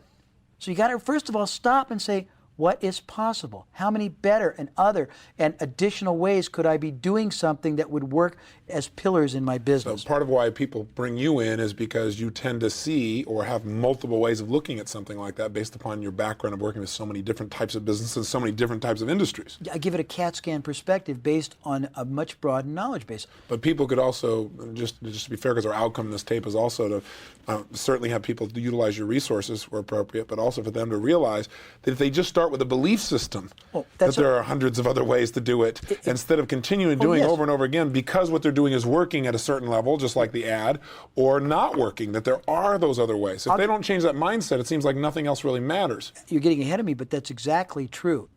You must learn what strategies allow your business to take best and maximum advantage of the greatest opportunities you have. And again, this is part of this understanding and this acknowledging and awareness of how many other possible ways other people, other businesses outside your industry operate. I call this forming for yourself an optimal success strategy. And you can't forge an optimal success strategy until you first develop, as you said, a different philosophy to operate your whole business and life by. Well, let me clarify something now, though. There are many things in your business which are not, they don't provide the maximum return, and yet all these small little returns. Well, it's an integrated comment. You're right. Okay. It's like Deming said something. It's like certain parts of an enterprise may give their life for others. It's not, you can't be judged out of context. It's an integrated statement. In other words, I've had businesses where we purposely acquired new customers at a loss because we had analyzed the residual or the lifetime value, and we knew that every time we lost, like the Icy Hot example, $5, we really made $500. Right. Every time we gave a free service, we didn't really lose money, we accrued an incredible benefit. So you got to look at it in an integrated, either holistic or totalistic context. Right. Okay, so you got to form an optimal strategy. You can't do that till you develop a whole different philosophy to operate not only your business but your life by, because it forces you to be totally externally focused, totally, I'm going to use the word service or benefit to others focused, and people have to realize that whether it's avaricious or not, the most self-serving thing you can do is to learn to be selfless. Serve others, and no matter what you do to try and serve others and help others. And subordinate totally your own needs. Right. Okay, so you can't forge a better philosophy until you first change, and this is where you're brilliant, your mindset, replacing blocks and impediments and limiting beliefs with empowering ones. Right. Basically, people don't realize you're not playing the game for the moment. Exactly. You're playing it for forever, and when you look at it in that context, see, I've seen these very shallow thinkers think they're really astute because they made a little more profit up front, but they basically totally eliminated the residual effect. And the residual value is where all the wealth in life comes from. And I think the ultimate residual value is the identity that you create in the marketplace. I agree. Because what people know about you and believe about you and what you do for them is what's going to ultimately give you the leverage to do whatever you want to do in your life. And you can't replace identity. So a lot of what you're saying in terms of being selfless is when you give that much value to people's lives, it builds an identity which makes people want to do business, tell other people about business, whether you're the realtor or whether you're Icy Hot, whoever it is in terms of the business. I want to come back to one thing, and I may have interrupted your flow. If I have, let's come back to it. let's talk about this in terms of a person who doesn't own a business, because I've talked about this several times, but I don't think we've really addressed it. How does a person build more pillars? How do they optimize? How do they really build a greater sense of certainty for their future by using these same principles? How do we put them in a position either within the company where they have multiple ways of being valuable to the company, so the company's not going to when a company looks to downsize, they're looking at employees and they're looking from the perspective of who's adding the most value. Who can they afford to eliminate? Who can't they? But it's not only who do they see as adding value? Yeah, and now we're getting down to what marketing is. So let me ask you two questions. Question one, finish optimization, but then tell me, what is marketing? Give us your definitions, as this whole topic has been about it. And then secondly, how do we use optimization and marketing if we don't own a business right now to have greater leverage in terms of our sense of certainty about our future? Okay. You want me to finish this? Yeah, go ahead and finish that first. Okay. Where was I? We were talking about increasing or overcoming limiting beliefs. So it's great. All right.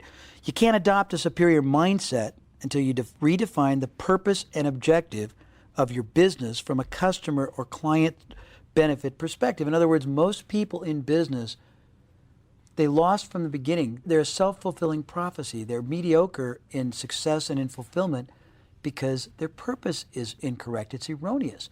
You got to basically set yourself up to understand what is the best and the highest and the most distinctive and the most valuable result or benefit or purpose my service or my company or my value added to that company or service can bring to you, the customer. Until and unless you understand and then redirect and refocus all your company's activities towards that outcome, you aren't going to get exponential. Well, most businesses, again, are tending to focus on how to make a profit versus how do they serve the customer in the greatest possible way and the most profitable way. But it's because they erroneously think that those are separate. They're not. They are absolutely the same function.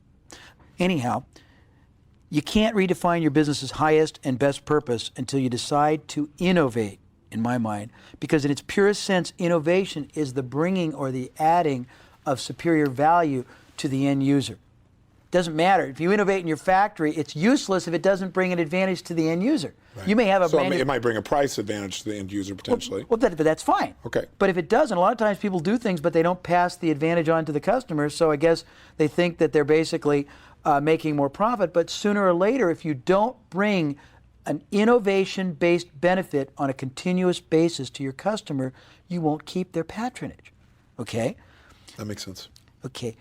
You can't add value to someone, or someone can't see you adding value until and unless they understand and appreciate what you're doing, what you've done, what you will do differently, more beneficially for them, and that requires better marketing because, Tony, in its purest sense, marketing is two things. It's the continual educating of a customer or prospect for the life of that customer on the advantages and benefits and self-serving to them results your company or your service brings them that no one else does or can or will. And it's the intelligently formulated process of increasing their demand or desire for your product or service. And finally, it's the strategic process of bringing them to closure and to completed action. So what we're really talking about in marketing is, I like the definition you said, it's a lifelong process with the customer, because that presupposes we're going to have an ongoing relationship. But it's educating them as to what do they get by working with us versus anybody else, and then the process of using that education to increase their desire for our product. Is that it? Well, not only their desire, but their appreciation. It's giving them a basis to discriminate in your behalf. Interesting. Very interesting. So let's come back again to the individual now. How does an individual who doesn't own a business optimize or really build a Parthenon, if you will, for their financial life, for their business life, for their career? It's very simple the moment you believe it's simple. All you got to do is put yourself in the position of your employer. Your employer is as scared as you are. Your employer, if it's privately owned, it's a man or woman or a group of investors who have sunk enormous amounts of capital and human capital into it. They are very eager to see that investment continue to pay out. They are hopeful it'll pay out long enough they can retire. They probably are very eager to see it pay out long enough they might even be able to sell it. As soon as you help give them their outcome, they will love you, treasure you, and never want you to leave. How do you do that? By identifying greater, more effective ways they can make their enterprise throw off greater profit. They can get more customers from the action. Just doing the same thing I suggested any business owner do, but do it as a de facto business owner. Identify what they are. First of all, figure out how many other better, more effective ways you can get customers. You can convert prospect to customers. You can increase the unit of sale. You can increase the frequency of sale. Other things you can do with customers or with prospects who are inactive. When you've identified what those are, go to your employer, and because you'll find once you understand these, they are so much more powerful by and large than anything your company is doing, that the moment or within a few weeks or months of implementing them, they bring such advantage to your business that you don't want to necessarily reveal them to your employer until you effect the right structure. You go to your employer and I assume that means economic structure for your added value. That's right. And I'm giving you both sides of the transaction in this interview. Great. You go to your employer and you make them a very simple proposition. You ask them if on your own time you are able to identify, to organize, to implement in the most conservative manner so it's no threat to the company. No risk. No risk to the company. Processes, mechanisms, activities, efforts that will increase massively the amount of profit, sales, etc. that company gets, and keywords are all of them will augment. They will never supplant the business activities, the customer activities. It will only bring increased value. You're adding more pillars, not taking away what they're already doing, which they're committed to and believe is the essence of their business. If I can do that for the company, can I, if it makes a lot of money, can I get back a dime or a quarter for every dollar I make you? And if that's too rich, can I get back a nickel or a dime? And if that's too rich, can I get back an extra $5,000 every time I make the company X for as long, this is the key, for as long as it keeps working? Huh? And would you mind putting it in a simple letter for me, sir? Or ma'am, as the case may be? So all about adding value. And again, if you're doing that continuously, and even if you, in some cases, some people might choose not to ask for compensation, but just add the value so that they become invaluable to the company. But that's only one, yes, that's why I'm going to get a little sexier with it, if I may. Well, you do it right. Please do, Jay. You are so sexy. What can I say? No, it's a pretty interesting concept. Beast, you. No, it's a pretty interesting concept because the basic premise is presuming and assuming you're going to bring things in. But that's only, think of it as a dual valve because you can export things too. Most companies, if you look at any business, we talk about processes, almost every business has at least one in multiple aspects of it where their processes are more effective, more powerful, more profitable, more efficient, more productive than anything else in their industry or in similar industries. Cases in point. Certain companies have got their manufacturing structure down where they get greater efficiency per hour or per manpower or per 100 square feet. They get less wastage. They've got greater ways to do things. They have greater tax advantages. You can take those techniques that are being used internally and you can license or sell or rent those to other people outside of your... Give us an example. Well, I'll give you two examples. I had a car wash one time. The guy came to me to try to improve his sales. In looking at his operations, I realized that his process of getting people to take the hot wax and all the other options was about 3 times better than almost any other car wash in the country. And I said, why don't you sell that technique to other people?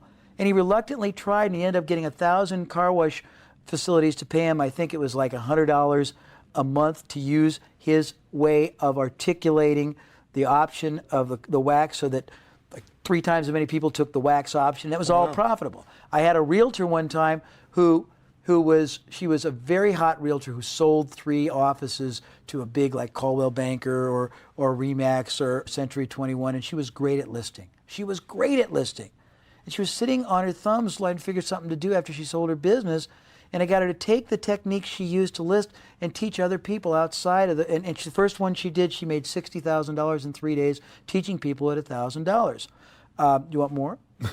I mean, but so the point is, within your company, if you look at the way your company operates, chances are every company, they've never thought about this because it's just the way they do business.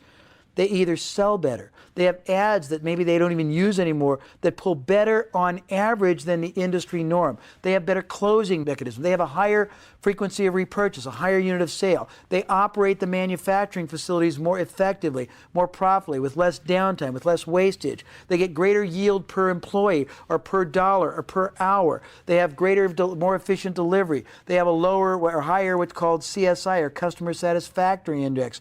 They've developed techniques that give them legal tax loopholes they don't know about. All of those processes can be standardized and can be sold or licensed or trade or leased or contingency made access to people for monthly fees, for buyouts, for percentages. You can do that for your employer and set up a profit center that can make tens of thousands, hundreds of thousands, millions of dollars, and you can set yourself up with the right proposition and the right structure and the right signed agreement to get that revenue residually forever, even if you quit your job.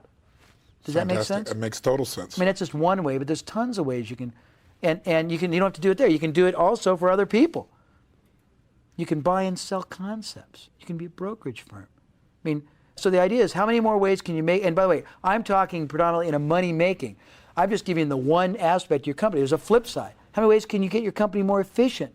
Because their idea of downsizing is very limited. Most entrepreneurs don't have the slightest understanding of all kinds of ways to reduce their costs, to improve their productivity. And I was just talking in the first segment of this interview about ways to increase sales.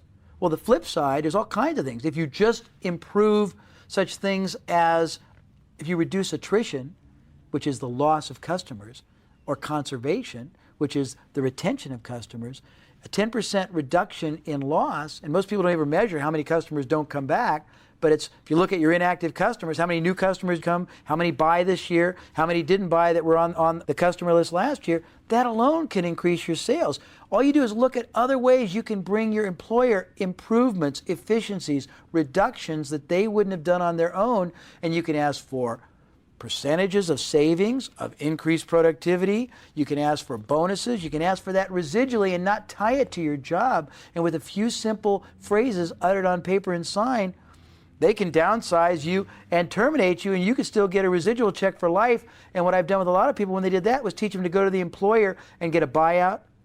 Interesting. Oh, that's a great So they get a lump sum. Oh, that's wonderful. So in other words, which they can maybe start a new business with. That's right. Or get the employer to fund things for them, or give them space, or give them capital, or joint venture with them. It's all kinds of things you can do. It just takes the ability to, what the Australians coined it, step outside the box, move outside your paradigm. Maybe a good example of that I remember being shared with me was an example where I think you were talking to someone about the customers they weren't getting. They'd run some advertisement and people had not bought their product or service, and you turned around and said, well, that's a great opportunity. If they've not bought, they're not necessarily going to buy from you, but they're going to buy from somebody. Why not sell that to your competitors? You're even figuring out how to maximize or optimize the people that don't buy from you. Let's talk about that and relate that to, if you would, thinking outside the box, so to speak. Well, let's talk about upside leverage and optimization for a minute. People are limiting even if you understand what you think I said, you tend to think about it only in the context of your business. Think about it in the global expanse that there's all these people who don't have a clue what they're doing, business owners, competitors, if you will, complementary people and competitors, who are spending enormous amounts of human capital and money bringing in prospects, bringing in customers, and you are too. So I believe that one of the greatest areas of opportunity and optimization and profit is in the people don't sell. I did a seminar one time, made $200,000 on this. I was selling a training program to put people into a certain kind of business. I went through Entrepreneur Magazine and saw 2 or 3 other people who had a similar training program. I went to them and asked them if they would let me furnish them with a letter they would send to their existing people who paid to go to their training. They refused, both of them. I said, fine. You have prospects who inquired and didn't convert? They said, sure, we got tons of them. I said, great. Will you sign a letter to them saying, in essence, this: we were gratified when you inquired. We were saddened you didn't take advantage of our training, but we realized there must have been one of a few reasons. Either the timing wasn't right, it was too expensive, or the opportunity didn't work for your skill set. If you're still wanting to go in business for yourself, there's only one other person we think might help you, and they recommended me. and I made $200,000 by getting them, because I said those people didn't respond because they weren't interested in going in business.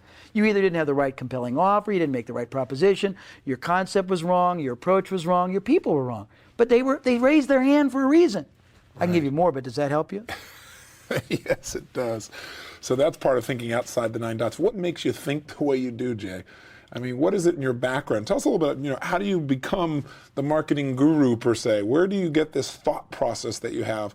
I mean, now I understand you've had so many exposures to so many different businesses, but where did it start? I'd really be curious. It started very accidentally. I said to you earlier, I had a background being an absolute business transit. I've done so many unrelated things in my life. For example, I was a cost accountant. I sold electric shavers. I leased trucks for Hertz. I sold radio advertising. I ran and sold dry cleaning, uniform rental, and I bet you don't know what dust control is, do you? No, I don't. So where in the Midwest you rent mats and mops to wipe people's feet in businesses so they don't traipse it over there. It's a very lucrative business. We did uniform rental. I was in the suede cleaning. I was in the 8-track stereo tape duplication business. I was in the real estate business. I was in the affinity travel business. I was in the association business. I was in the patent medicine business. I was in the chemical business. I can go on and on. These were jobs? Some of them were jobs, some were part-time, some were joint venture. I said I had 2 kids when I was 20, and I have no college education, and I had to basically use my ingenuity and my agility. And sometimes one time I had 3 full-time jobs. No one knew it. They were all selling, and I made big profits at all of them. Because I always learned to deal with results, not time. Right, so what you did is rather than having salaries at those times, you got a percentage. Everything was variable. But what I realized, when I would leave a job, most people have a period of their life where they have an experience and they do something. Then a lot of people go to a totally unrelated field and they sort of turn off. They sort of compartmentalize and they relegate to the catacombs of the dusty past everything they've learned. I had this tendency to say, what did I learn about that situation that made sense? And I'll go back, for example. When I was in a cost accountant, I learned the lowest allowable cost of something. And I thought, that's interesting. When I sold shavers, I learned about co-op advertising. I learned about selling, that even though you had distributors, they never bought if you didn't sell through to a retailer. So dealing with distributors was almost a nuisance because they would not buy a lot unless you gave them orders, so you had to sell the end user. I learned that purchases weren't always made based on the viability. It was other things you gave them. For example, I'll tell you a funny story, how I sold $200,000 worth of shavers in Indianapolis at Christmas time. I was very curious, and most people need to be more curious, and curiosity and discovery is an external process. It doesn't occur if you stay limited myopically to what's going on in your industry. I studied everything, and I learned that billboard companies selling billboards, normally no one bought billboards from December the 15th to January the 15th. It was a dead time, and most everyone who bought up till then got free advertising through then, and the billboard companies hated it, but there's no buyers. Well, I also learned that in shaver advertising, you accrued co-op. You bought something, and the manufacturer would give you a matching funds based on certain purchases. They would pay 50 cents on, you paid 50 cents up to a certain dollar. But most people didn't use it because the manufacturers had what I'll call tombstone ads that didn't sell, and most people didn't use it, and it dissipated, and if you didn't spend it, it accrued back to the manufacturer. I was the district sales manager for the city. I realized there was a lot of accrued, unused co-op advertising. That was point 1. Point 2, I realized there were all these billboards that weren't paid for, that weren't being used, and all these unhappy billboard companies. I went to the billboard companies and ended up to make a deal. I bought $200,000 worth of billboards for $10,000 cash because they were chagrined at all these advertisers who took advantage of them. I took the $200,000 worth of billboards, went to the biggest drug chain in Indianapolis, offered them $200,000 worth of billboards if they'd buy $200,000 worth of shavers. Oh my gosh. They were excited, but they would earn, the $200,000 of the shavers would have earned them $20,000 worth of co-op. So I ended up saving $10,000 on our co-op allocation in the process. But I learned various things as I went along. When I did ICI, I learned not only that you can get advertisers to accept performance instead of just a rate card, but I learned the value of the residual sale. I learned don't pay for advertising, pay for results. I learned to develop the back end. When I was in the lead generating business, I learned the 4. You want to know the 4 critical factors of generating a lead that no one knows about? Oh, that sounds like a good idea. It is. It's very fascinating. Most people don't understand. Everyone generates leads. A yellow page ad, a phone call is a lead. Somebody you meet. Leads have 4 critical factors. What they cost is only 1. The conversion rate is the second factor. The unit of sale is the third factor. And the residual value is the fourth. Until you know all four of those factors, you don't know anything. People say, well, yeah, our leads cost us $25 or a new customer cost us $50. And that doesn't matter. What matters is what do they bring in the first sale? How often do they come back? What's the profit on them? Right. Until you analyze all those, a lot of people who generate leads they don't even analyze them, but the few that analyze them, they standardize them all together. They say, well, a lead costs us $25, but you may have a lead coming from one source that costs you $100 that's 10 times more valuable than ones that cost you $5. Right. I learned all these things. I learned so many things. I became like the opening of the $6 Million Man. Do you remember that where they show the matrix, or they show the grid where they got the computer things going sideways and down and crisscrossing? That's what your brain looks like. Well, it is. When I look at something, it's gotten to be automatic pilot. In the beginning, I disciplined myself to say, how many better ways, how many other ways? What have I learned from other people that could be applied? That's what I did. I did that consciously. Now, automatically, I look at it and there's a... Because you have so many circuits you've already wired up for and yourself. Every time I work with another group, because you add to the references and distinctions. Well, because I change. I do something no one else does. I don't conduct my programs. I make the participants conduct the programs, and as such, I learn as I'm teaching. And all that's stored away. And every time I learn a new way, I learn how somebody else uses my techniques. I learn techniques I have, and I just file them away. And then I standardize them and categorize them now under the distinctions of these 3 ways to grow a business, or the other categories, and it just sort of becomes natural. But it's not as complex. It can be taught very easily, as attested to the hundreds or thousands of people that have been able to successfully use it. Well, part of it, I know you're a Power Talk listener as well, and one of the most popular ones we've had is the power of questions. And really, thinking is nothing but the process of asking and answering questions. And you've asked questions that have helped you to take all these experiences, these references, and turn them into active, usable technology, distinctions, things that can improve the quality of life. So I know you've often said that in business, people rarely, I don't think you say rarely, I think you say people just don't ask the right questions. What are the right questions we need to ask ourselves consistently in our business? Well, okay, about your business. Where is your business coming from? Most people have never analyzed the origin of their business. And it's a two-pronged question. Where new people are coming from and where repeat business is coming from, because this is trite, but the 80-20 rule is probably true. Probably 20% of your customers are bringing you 80% of your business, but you're not treating them special in 2 ways: acknowledgement or offering them more. If you know that one kind of a customer has a tendency to buy more often and higher tickets, you can program them to even more purchases. You can offer them products and services that not normally would be offered because they're too expensive to stock or produce. You might find, it's like in realtors, it's funny, I analyze them and they knock on doors and they run ads and they do referrals and they do this, but when I ask them to go back and analyze regressively where the origin is, they'll find that 80% of their new business came from 1 or 2 categories, and yet they're not discriminating. They're spending the same or less time on those categories than they do on the rest. So the one thing is you can't optimize till you put the greatest effort and the idea is getting the best use of your time and your opportunity. Where do you get the best leverage on yourself and your business? I think you ask lots of questions and you keep going deeper and you ask as specifically as you can. So give me an example when you say going deeper. What's your organizing principle for going deeper? Well, I'll give you an example. I interviewed a number of realtors one time, and they were very successful. They're top 2% in the industry. And I said, well, what's your primary mode of selling? And they all said, referral selling. And I said, well, that doesn't mean anything. And I said, well, tell me what that means. And I started going deeper. How do you get a referral? Well, I asked them to give me some. I said, well, what do you say? And they were startled. And I said, well, I never thought about it. I said, well, what do you say to them? I said, how do you get them? How do you position them? What do they say back? What happens then? What do you do after that? After you ask them that, if they don't do it, do you follow up?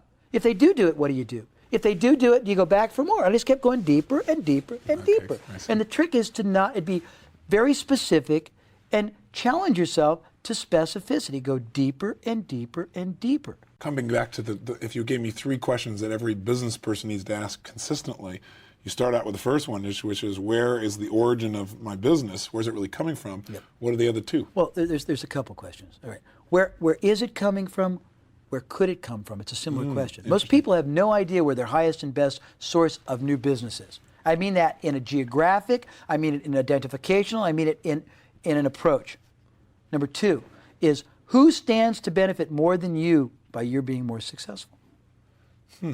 Most people don't ask that. And that opens up to lots of possibilities. First of all, customers, if you understand results. Second of all, suppliers, because sometimes you may be, relatively speaking, a greater beneficiary to a supplier than, you may be 80% of their business. They'd be maybe more motivated to fund, to help, to support you in growing your business, to run ads, to co-op, to advance money, to hire or cooperate on sales people to bring in if you don't have the money or the interest in doing that. That's a great question. Number 3, who's in a position who already has my customers and has already sunk an enormous amount of effort, time, money, and action to get their goodwill and would be in the perfect position to recommend, endorse, or make them available to me with a positive predisposition?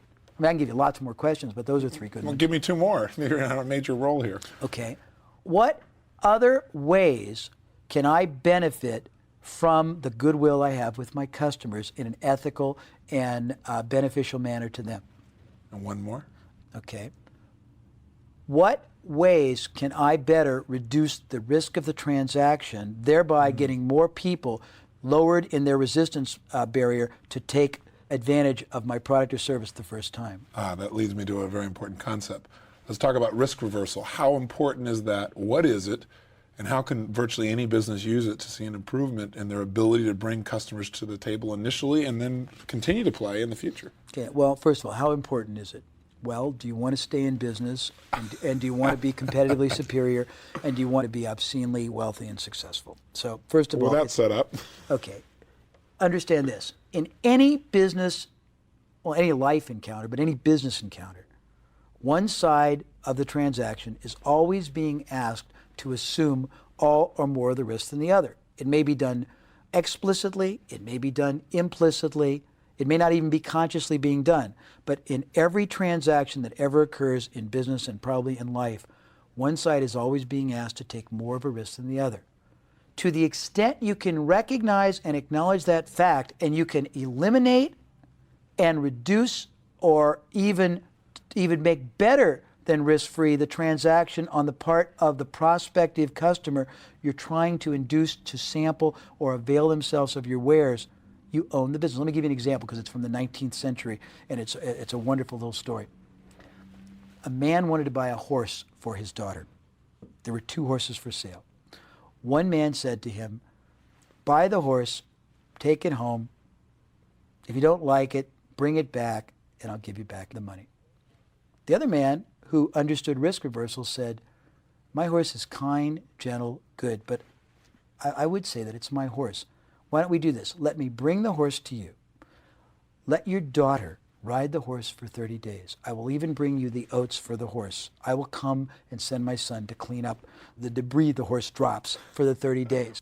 At the end of that time, you decide whether the horse is suitable for your daughter. If it is, I will come then and ask to be paid. If it is not, I will come then and take it away from you at my cost. Now, which would you buy? No question. Well, that's a little bit graphically maybe strained, but that's the essence. Whenever you can, now, here's the irony. Every business really guarantees the transaction by and large, because if there's a problem, they either make good on it, or they give the money back, or they give a replacement, but they sweep it under the carpet. I teach people to bring it to the top. Make it a condition, make it a powerful, very specific aspect of the selling transaction, and not in the way of saying satisfaction guaranteed. That's like saying service, quality, dependability. I believe you denominate very specifically, you would call future pacing the outcome one should expect. You give somebody a matrix or a discriminator to impose on what their benefit, what their result should be. You tell them, look, Mr. Robbins, if this service doesn't make you 20% more effective, it doesn't reduce your this by 15%, if you don't sleep the happiest night you've ever slept, if you aren't more robust and healthy, if you aren't this, if you aren't that at the end of 30 days, and this is a trick, but it's an ethical trick, you have every right, if you like, to ask for your money back. Interesting. And it's a very powerful way. I believe in giving a better than risk-free proposition in most of my transactions. Basically, I want to make it so, remember I told you about the coin where if you send it back, you get to keep, but I didn't say you get to keep the $100 worth of information, but you also get a $2 profit. Right. I want someone to be benefited so that at very worst, they come out advantaged for having at least taken a risk. They come out protected, advantaged, ahead of the game. And what is your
Belief that guides that process. What's your belief about people and what they really need in that situation? Well, I believe two things.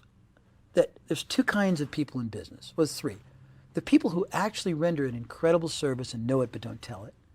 There are people who actually render a great service and don't know it and don't tell it. And there are people who don't render a very good service or product. The latter, you can't do much with. They're not going to endure because the market will find them out no matter what. Right. And a risk reversal or guarantee is only going to help them the first time. In the repurchase cycle of life, they're going to get found out and they're going to fall out. Because they're not adding enough value. Okay.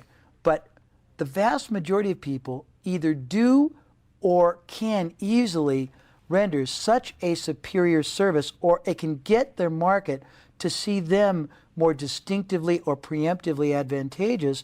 But the only way to do that and make it easy is to I think you acknowledge the fact that, hey, even though I know that when I do for you, let's use J. Abraham service, even though I know what I do for you is going to produce a great outcome, it's going to make you more profits, it's going to reduce your expenditures, you're going to spend less, you're going to make more, you're going to have more fun, you're going to build more net worth. You don't know that. Even though I tell you 3,500 people who have experienced it, you for yourself don't know it. So I see it as my job, as my charge, as my responsibility, Mr. Robbins, to allow you to avail yourself of it, to preview it, to experience it totally at my risk. Why? Because if it works the way I say, you're not going to want to not continue, so I'll be benefited. If it doesn't, I don't deserve to keep your money anyhow, and that's the basis that I operate on. Now, it's interesting principle, because I had a meeting recently with a gentleman named Joe Carey from Good Times Video. They're the #1 video producer in this country now in terms of actual gross number of units, not gross volume. I think Disney's a little bit higher than they are.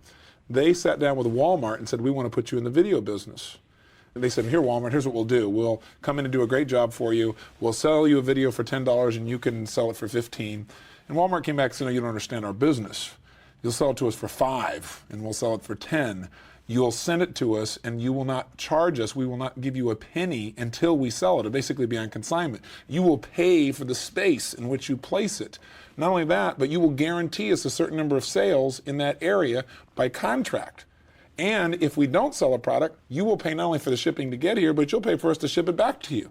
So Walmart has a bit of leverage in a relationship.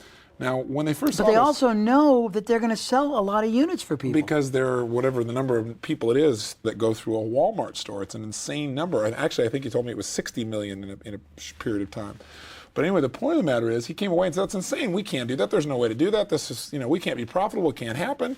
But he kept thinking about those 70 million or whatever the actual number is that go through a Walmart store every day.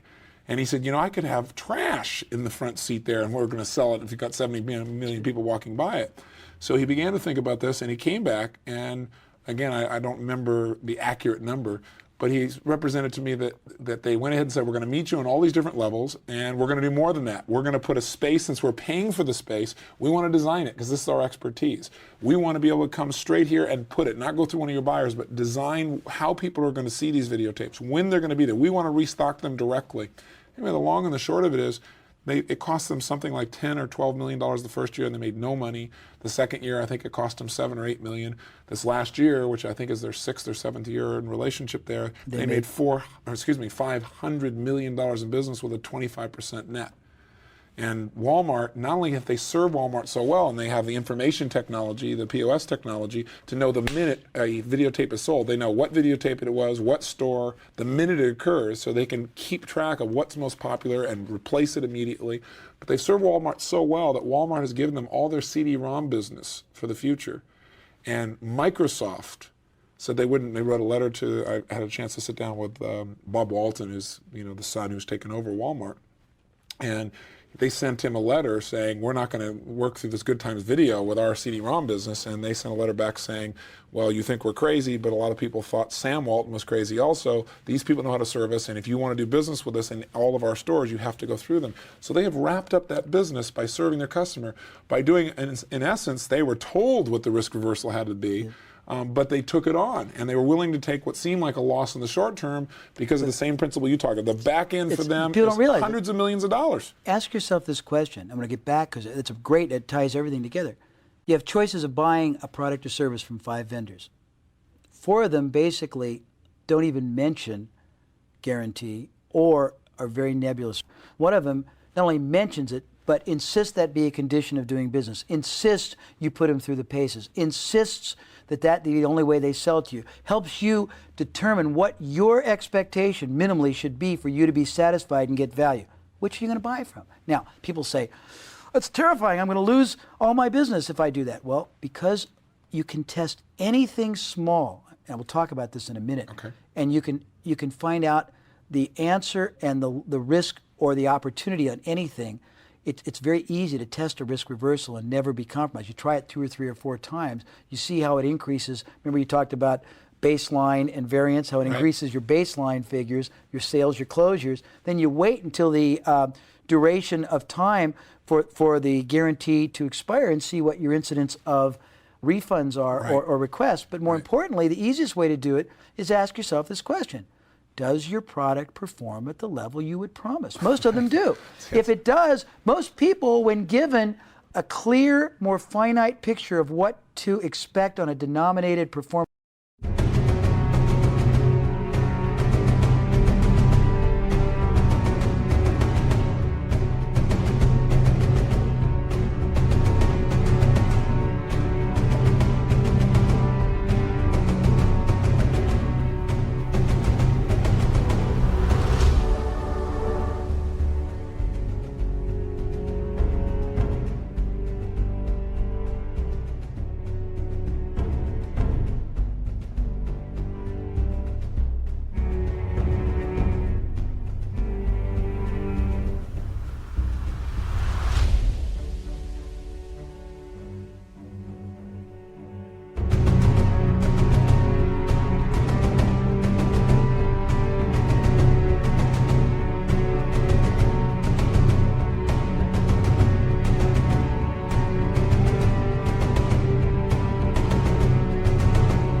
basis, see even greater advantage, see even greater value than just you're going to feel better. If I say you're going to feel better, that's one thing. If I say, Tony, you're going to sleep like you've never slept before. Your face is going to look radiant. Your eyes are going to sparkle. You're going to have 3 more hours of energy. Your wife is going to think you're incredible. And any way you want that to be interpreted, it's a lot better than you're going to feel better. All that would come across to me as hyperbole until you say, and if these things don't occur. Within 30 days, as long as you do your part of whatever the regimen or take the pill or follow the it's right, you got to denominate it specifically. It's not, but most people don't tie it all together. You got to really put your whatever on the line and but all you have to do is say this.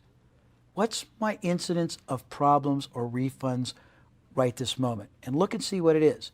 Say, well, if that doubled, but my business doubled too, would that be a real problem? Because normally when you aggressively and powerfully and specifically and concertedly incorporate risk reversal into your selling platform, not just an aside at the end when there's a problem, but you bump it upstairs as part of the sales process you use, it will increase your closure rate massively. I can tell you, I have a client who's a founder of Federal Express.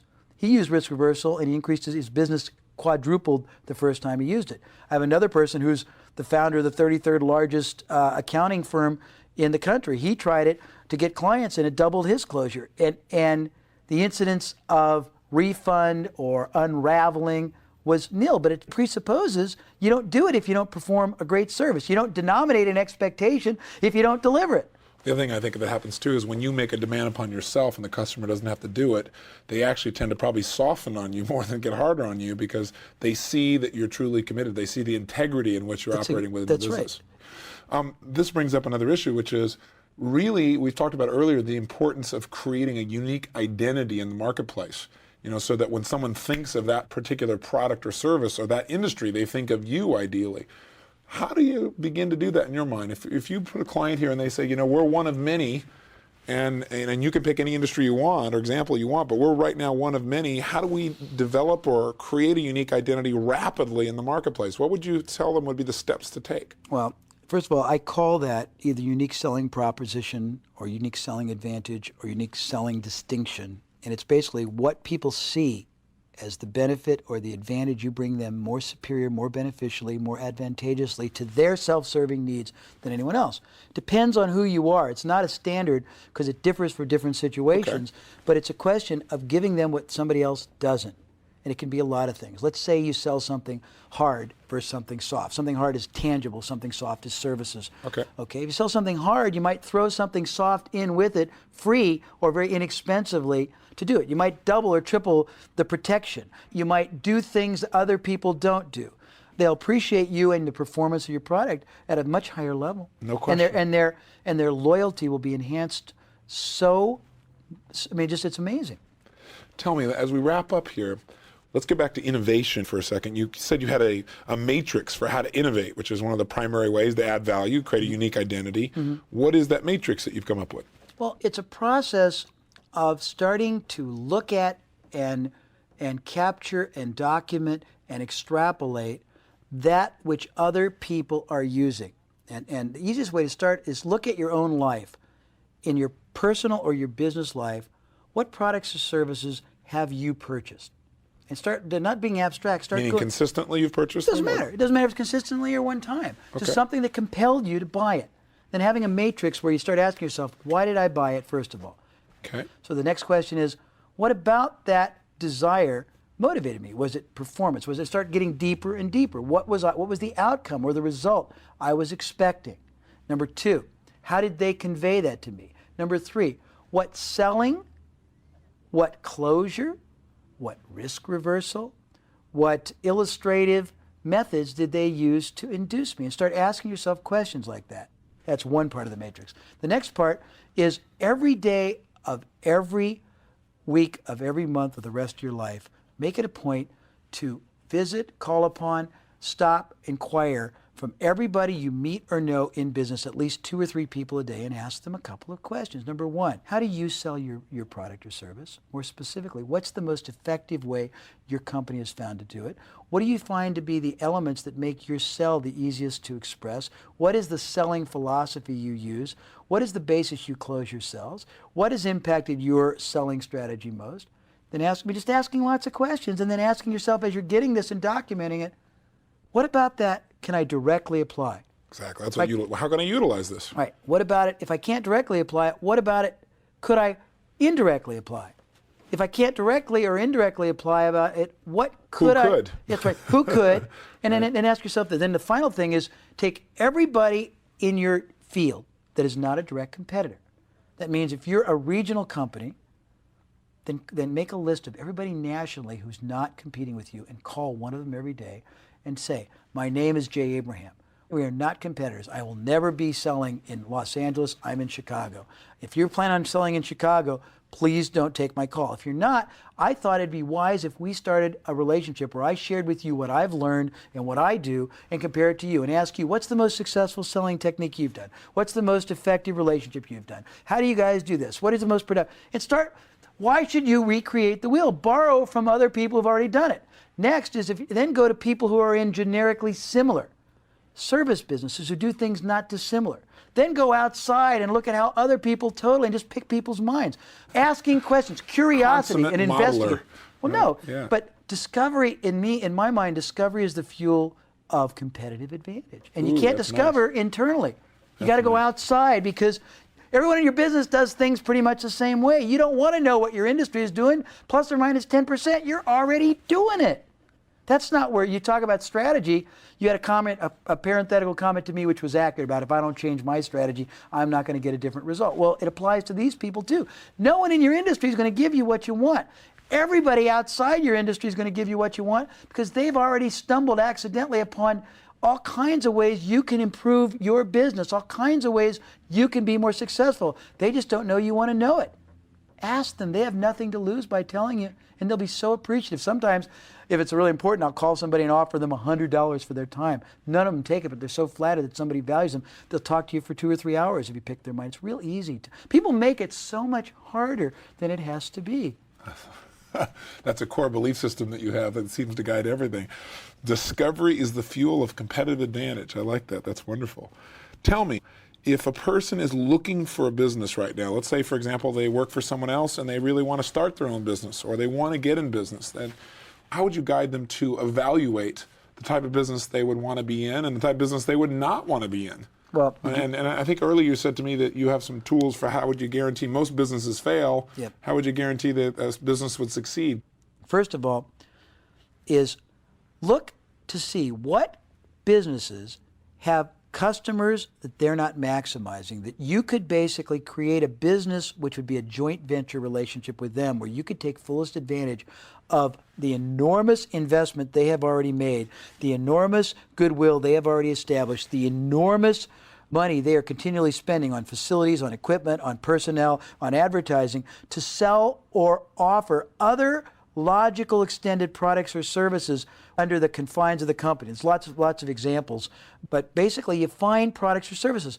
Most businesses I look at sell one product or service. All they think of themselves in the context of, I sell this product, when in fact the very acquisition of that product means that a customer has to have pre-done one thing and then post do something else to make usually that product work. It integrates with other products or services. Okay. All you got to do is say, what are the other products or services before and after they buy yours that they need or want? Find a way to make an association with somebody else who represents that. Come together with a company who sells one, do a joint venture with them, and you can make more money. Find somebody who's got a customer base and a great relationship, but they're only selling one facet of the process. Find other people who represent other needed aspects of the process. Make deals with them where you become their representative, because you can deliver a market they don't have. Make a Based joint on associations you have, or that's a way to do it. relationships. Number two, if you're hell-bent on buying a franchise, don't buy the franchise until you do the following. First of all, talk to at least a dozen people who are unhappy. Talk to at least a dozen people who didn't buy the franchise. If the franchise people won't give you the names, then they probably don't have what they say, because if they got what they say, they should want you to have a balanced look. Then before you buy it, get the yellow pages from 50 markets and look under the generic category and see if other people have a generic equivalent. Call them up and ask them if you could visit them for free or for a fee. After you visit and look at them, see if they've got something which is as good, and ask them if you could pay them a little bit of money to consult with you. There's lots of ways to get there without, so you hedge yourself. You can model something more successfully. Finally, if you're going to get into a franchise, most franchisees drop the ball on the most critical area. They don't give you marketing. They don't give you selling. They give you a system of operation, but you're on your own. Before you sign the dotted line, call at least 50 other franchisees and ask them to share with you the method they have of generating business. If they don't have a great method or combination method you can synthesize together, don't do it, because at most you're going to buy yourself a job and make less money, and you won't have anything you can sell. You've also said that you don't want people to buy a business that doesn't have a clear back end. That's right. If you don't, you're exactly right. He's telling me my own business, and I thank you for it, because I'm getting punchy too. But the truth of, if it's a one-shot sale, you're not buying anything. It's your promotion, not a business. You want something where when you invest in a transaction, you have enormous amounts of future transactions you can predictably depend on. And you should think not just in terms of selling your product, but selling all kinds of other products or services. Most people think of themselves as being a widget maker or a service company. I think of you as being an ethical opportunist. And by that I mean your goal is to find as many ways to optimize the selling opportunities you have to that customer. Does that make sense? Makes total sense. It's very powerful. Let me bring you back just one step here for people starting a business. What are the questions, because everybody can answer a question, that you would be asking entering a business to be able to create such a business as you've described? In other words, if I want to find a business, I want to find that need you're describing that I can fulfill. Okay, ask yourself this question. In a joint venture type of situation. Ask yourself this question. If you're looking for a system, a company that basically has a selling system that works but isn't begun to be optimized. Right. You're looking for a company that has enormous goodwill with customers that on their own, accidentally and automatically, are repurchasing over and over again but aren't being programmed. You're looking for a company that has at least one and hopefully multiple sources of revenue and that could easily adapt to multiple pillars that we're talking about. Okay, first thing I would do is, with permission, I would analyze the marginal net worth characteristics of the business. I would learn what's a customer worth, what predictably will they be worth, and then I'd ask myself this question. And you got to learn, and I didn't really give you a great education in this, but predictably, how many more ways can I extend the life of the customer? Because that's the surest way you've got to hedge. If you can't extend the life of the customer up and out, by that I mean for more money and more transactions ethically and more times, then it's very dangerous. If you can do that, then you almost are certain that it's a good investment. How do you answer that question in a way that's measurable or quantifiable? Is there a way? Do you have a system? Yeah, there is. First of all, you got to shop the business yourself. You got to ask permission in confidence, I guess, if they're the slightest bit apprehensive, with the warrant that you'll give them a release or a confidentiality statement, to call and talk to some of the customers as if you were a representative of the company. You got to find out for yourself firsthand, not through conjecture, what the goodwill is, what the loyalty is, what they see as the benefit, how much more leverage you've got in them by asking trial balloon questions, so you can see how many more products or services or programming you can do with that customer, or whether their product or service are programmed out, or whether they're loyal or disloyal. And it's a process you've got to go through. It's a laborious. Most people are too eager to spend their money and commit their fate and their destiny to a business they don't know enough about, and as a result, that's why 2/3 of them are going to fail. That's right. Interesting. So to answer the question directly then, the way that you make a 90% success ratio is you fully analyze and understand how to move the customer. Non-emotionally. I got it. Boy, that was pretty forceful. Well, because I was thinking, most people make all their decisions from their heart. They have this vision of basically being a business owner. They have this decision of being happy. They have this decision of making money. And what they end up doing is creating a crumbling edifice that they can't even sell, and they have to run it, and it consumes them. It's horrible. Or they end up actually working harder than they ever did at a job for less money very often, or going their into life debt in the savings process. are compromised. Right. See, I have a philosophy on all businesses, which I want to make sure I can share with you, because it's really important. Give it to us now. Whether Jay Abraham ever comes in your life or not, you're the one who's consciously made the decision to invest your whole life, perhaps, the fate of your family, the fate of all kinds of other families who are dependent directly or indirectly on you. You're the one who's got your house maybe mortgaged. You're the one who's got to get up every Monday morning and be in there to open the door. You're the one that has to make payroll, clear the bank. You're the one that's got your name on the line for the real estate. You owe it to yourself to do a couple of things. One, get the greatest yield out of everything you do. Two, get the greatest joy out of every hour you spend. Three, give the greatest value you can not only render, but that can be perceived, so you've got the greatest vehicle you're building, so it can give you the greatest benefit you and it deserves. That's all.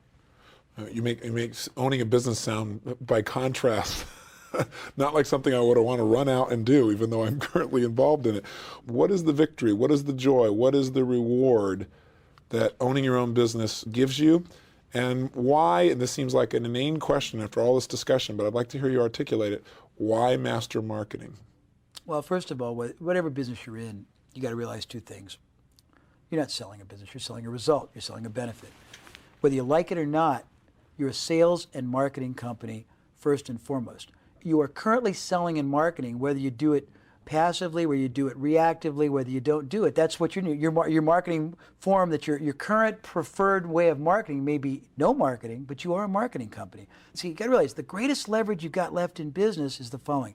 I mean, no one's got any great competitive advantage. You can't buy that much cheaper. You can maybe put a second shift on. You can buy a piece of equipment, but by and large, there's no tax advantages. There's no great operational or managerial advantages you've got that give you high leverage. Marketing is the only way you've got available that can give you exponential leverage. Basically, most big corporations, big public corporations, they're tickled if they get a 20 or 25% ROI every year. Marketing can give you hundreds easily, thousands realistically, tens of thousands frequently of leverage on everything you do. Marketing is the vehicle that gives you distinction. Today in business, the system and business is trying to force everyone to accept being relegated to becoming a commodity. I submit to you, you don't have to succumb. You have the right to become a distinctive, preemptive, proprietary. You can only do that by being a supreme and a master marketer and an agile-minded innovator. Wonderful.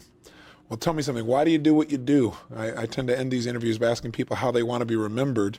I think you're going to be around a while, so I don't know if I can ask you that question. You got some spunk in you. But I'd like to know, why do you do what you do, and how do you want people to think about you or feel about you long term and what you've contributed? The greatest acknowledgement I get is to watch people start smiling, to watch people become happy, to watch people change the way they look at their business, to watch people see their business as a vehicle they can make friends and impact others. That's one reason. Second, self-servingly, I learn so much from others. I grow exponentially every time I help people because I don't tell, I ask, I learn. So it's a combination. I believe the moment I stop growing, I regress and I atrophy, and I don't want to do that. I want to keep growing, and I can't grow if I don't keep helping, because when I help, I do it Socratically, and you only learn when you ask questions. That's pretty much it. Well, Jay, I appreciate the time we spent together. We certainly spent more time than we thought originally, and I think you've given people a tremendous number of distinctions or answers, but hopefully what you've done is sparked within them even more questions, because as you've said, that's the way we're really going to learn, grow, and expand, and I appreciate it. Thank you very much. The Tony Robbins podcast is directed by Tony Robbins and hosted by Anna Jorg. Carrie Song is our executive producer. Tyler Culbertson is our associate producer. Brooks Loro is our digital editor. Special thanks to Diane Adcock and Mary Buckheit for their creative review.